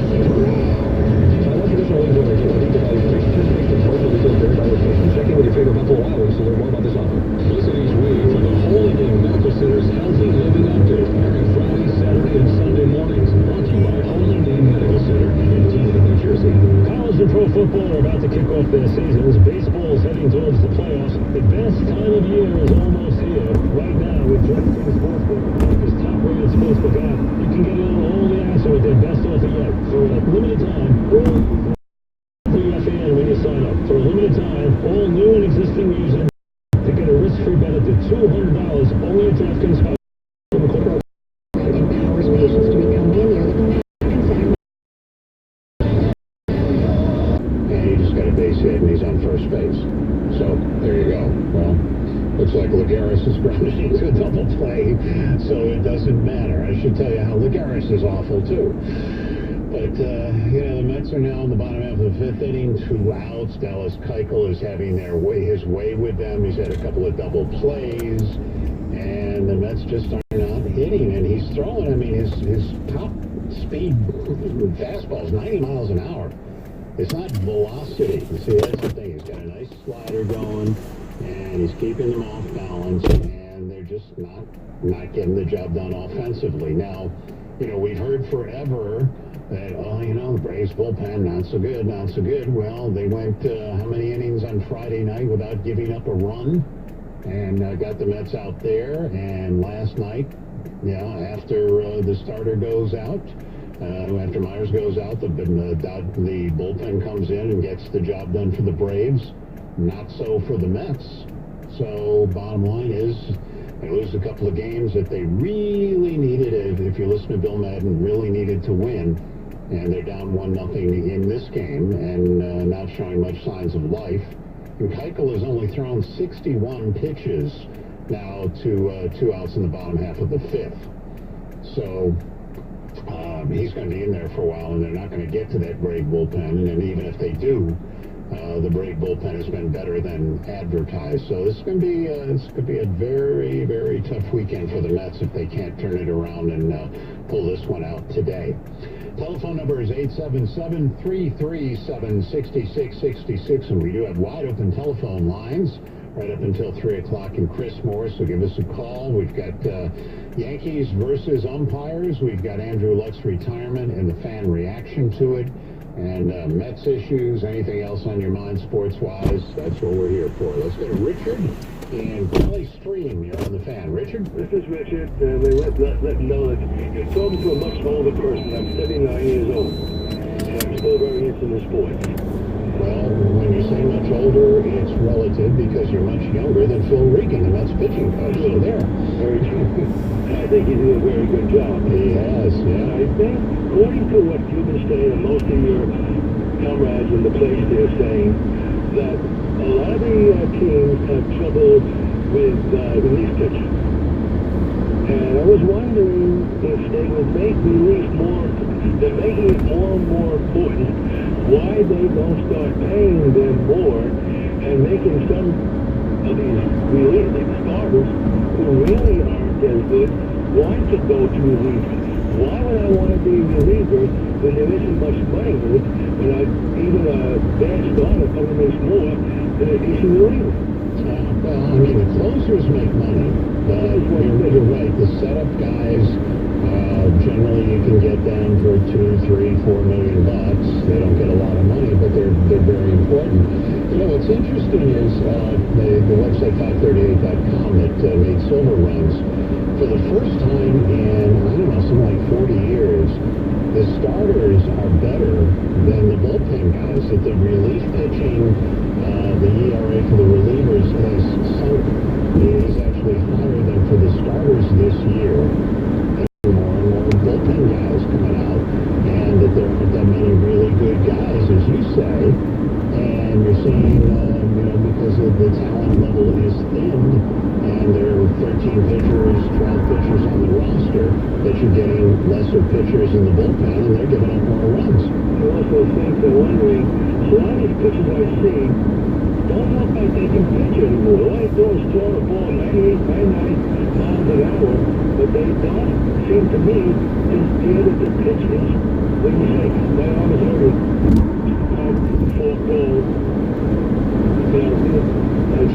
Well, I think that's part of it, that, we've come to believe that relief pitchers, starting pitchers need 3 pitches minimum, maybe 4. Bullpen guys just get in there and throw the ball really hard, and if you've got a slider or a changeup, that's good too. But the batting order twice, so they don't get an idea of how you're going to pitch them. So it's a whole different story. And that's kind of interesting too, because you're used to now getting the fireballers coming out of the bullpen. Whereas once upon a time, you saw the knuckleballers in the bullpen, the guys who threw screwballs in the bullpen. We're starting to see more underhanded and sidearming pitchers now coming out of the bullpen. If you watch the Kansas City series and the Braves as well, got guys coming from down under. Let's go to JJ in Flushing here on the Fan. JJ? I'm looking at the bad old days of that. Mets can't beat the Braves. League has been long around to get 20 games. So it's more like for the old late 90s ball over again. Is that right, Richard? Mets with Bobby Valentine in the late 90s got good. 99, 2000, they got the World Series. So. It was one of those, question me if I hope you can win it. But hey, I don't know. I just think this series right here, I was back to that sweep after the Cleveland sweep. I thought this series was going to make a break. I thought they had to make a I'm sure whatever the match is Chicago. Great going to Chicago sees the series getting stuff like this. They can't do that at stage of the season. I think this, if they get swept today, I mean, this look good. It's only 1-0, but I just have a really fast feeling that they get swept. They're only 2 games out. I mean, the worst they could be is 3 games out if they lose today, and everybody else wins. So it's not the end of the world, and I know, Met fans are particularly frustrated because it's the Braves. The Braves have been in the Mets way forever, through the 90s when they won 14 division, titles in a row, and they had Glavine and Smoltz and Maddox and all those guys, and the Mets just didn't seem to get over the hump. Until 2000, the Braves were just beating them. And, the Braves broke it all down a couple of years ago. They were a lousy team, and they had a lot of young players. And those young players, the Acuñas and the Enciartes, and on, they turned into really good players. And then they had Josh Donaldson and, Nick Killer, Freddie Freeman is still around. And they're beating the Mets like a drum this year. And that's the difference. I mean, if the Mets had been close, not even 500, but, 7 and 8 against the Braves this year, they'd be in a great spot. But, the Braves have won, 9 out of 12, and it's going to be even worse after today if the Mets can't get it going. So, there you go. And Dallas Keuchel, as much as, the Yankees didn't love him, and could have gotten him for basically money, made an offer, and the Braves tapped that pitching today, the fact, okay, he doesn't throw real hard, and his ERA so far isn't great since he's come back, but he's getting the job done. He's shutting out which has turned into a pretty potent Mets lineup. So I think you got to look at that decision that Cashman made. If the Yankees don't get to a championship level this year, when they clearly needed pitching, and they could have gotten Keuchel for just money, and they didn't do it, I think the question is going to be, maybe you should have. And if Keuchel is pitching in postseason for the Braves and succeeding, the second guessing will rise even more. All right, we'll take a quick break. We got one more phone segment to go, and wide open telephone lines, 877-337-6666. Give us a call and we'll talk some sports. Why Alyssa and Aaliyah chose Files. We are sisters, and we just moved in together. And we stream a whole lot with Bios. A lot of times Alyssa is watching TV on her laptop, using her phone, also using her tablet. Your life is constantly evolving. You might be adding roommates, hosting extended family, or getting some of the latest tech for yourself. And Fios has the speed and capacity to handle your current needs and the devices you'll want to add. That's the internet you won't outgrow. Plus, now is the perfect time to switch to the 100% fiber optic network and get the internet you want at a price you'll love. Get Fios internet starting at $39.99 per month, and we'll give you a $50 Visa prepaid card when you switch. Go to getfios.com to learn more. Taxes, equipment, and other fees and terms apply. Wire speeds 100/100 megs. Availability, wireless, and wireline speeds may vary. See Verizon.com/shortspeed for more info. Auto pay and paper-free billing required. Visa prepaid card issued by MetaBank member FDIC. Offer ends 9/25/19. Hey, Bingo here. I just played one of the best rounds of golf in my life because I tried Pine Valley Orthotics and couldn't believe how good I felt. Do you suffer from bad back, bad feet, bad knees, plantar fasciitis, heel spurs? Do you have two new hips like I do? Then you have to try Pine Valley Orthotics. These are uniquely designed with an energy system.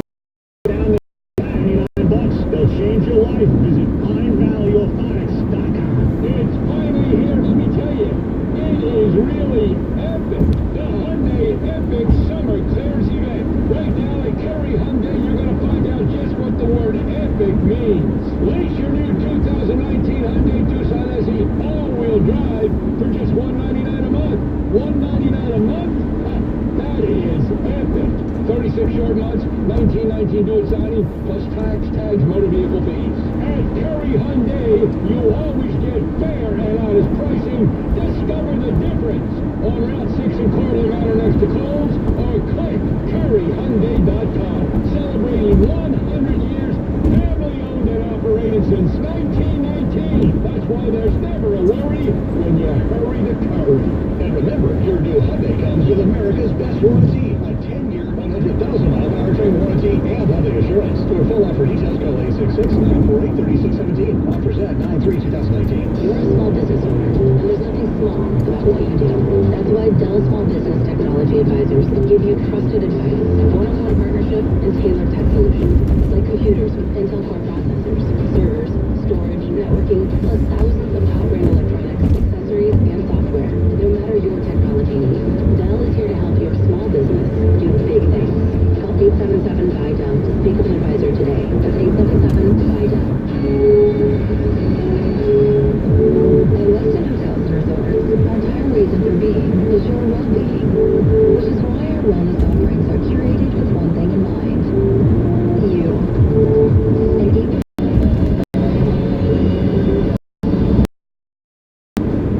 They're not through 6, 5.5 actually, and Mets still trail the Braves 1-0. And Steven Matz is pitching his heart out and pitching really well lately.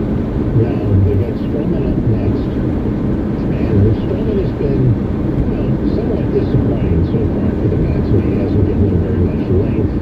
He hasn't been real good. He's been hit a lot of hits, not a lot of runs. But I think they really need him, and especially him and Wheeler, to step up in that starting rotation if they're going to make any noise. And if they don't get it done today, I know it's time to despair if you're a Met fan, but, if you can handle the Cubs, and let's forget catching the Braves, that's not going to happen. But if you can handle the Cubs, they're the team ahead of you in the wild card race. Now, the way it is shaping up, if they do get that second wild card spot, they're going to find the one-game playoff against the Nationals. So that's, so you're going to see DeGrom and Scherzer. So that would be something that could be a lot of fun first week of October, but we're getting way ahead of ourselves. Let's go to John in Ardsley. You're on the Fan. 877-337-6666 is the number. Go ahead, John. Yeah, Richard, I'm listening to you, about the Nets, and I watch them. I'm a Yankee fan, but I just love baseball, and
guy is saying, well, I don't know how many pitches he can throw. But he wasn't struggling in the 6th inning. He'd only given up 2 hits. All right, 102 pitches, 69 strikes. He was pitching really, really well, and you bring in Sewell. Now, I understand Sewell has been better of late. He wasn't the guy that was a home run machine when he first came up, but he just gave up another home run. And 2-0, you're getting the feeling the Mets are not going to be able to come back unless they can get a weak spot in the Braves bullpen. Well, that's it for me. Thank you to Mr. Tommy Lugauer and Mr. Eddie Arzuman for guiding us through this thing of ours. Stay tuned. Christopher Moore is next. I'll catch you next Saturday, 6 to 10 o'clock right here on The Fan. Enjoy the Yankees, enjoy the baseball, enjoy the rest of the weekend on The Fan.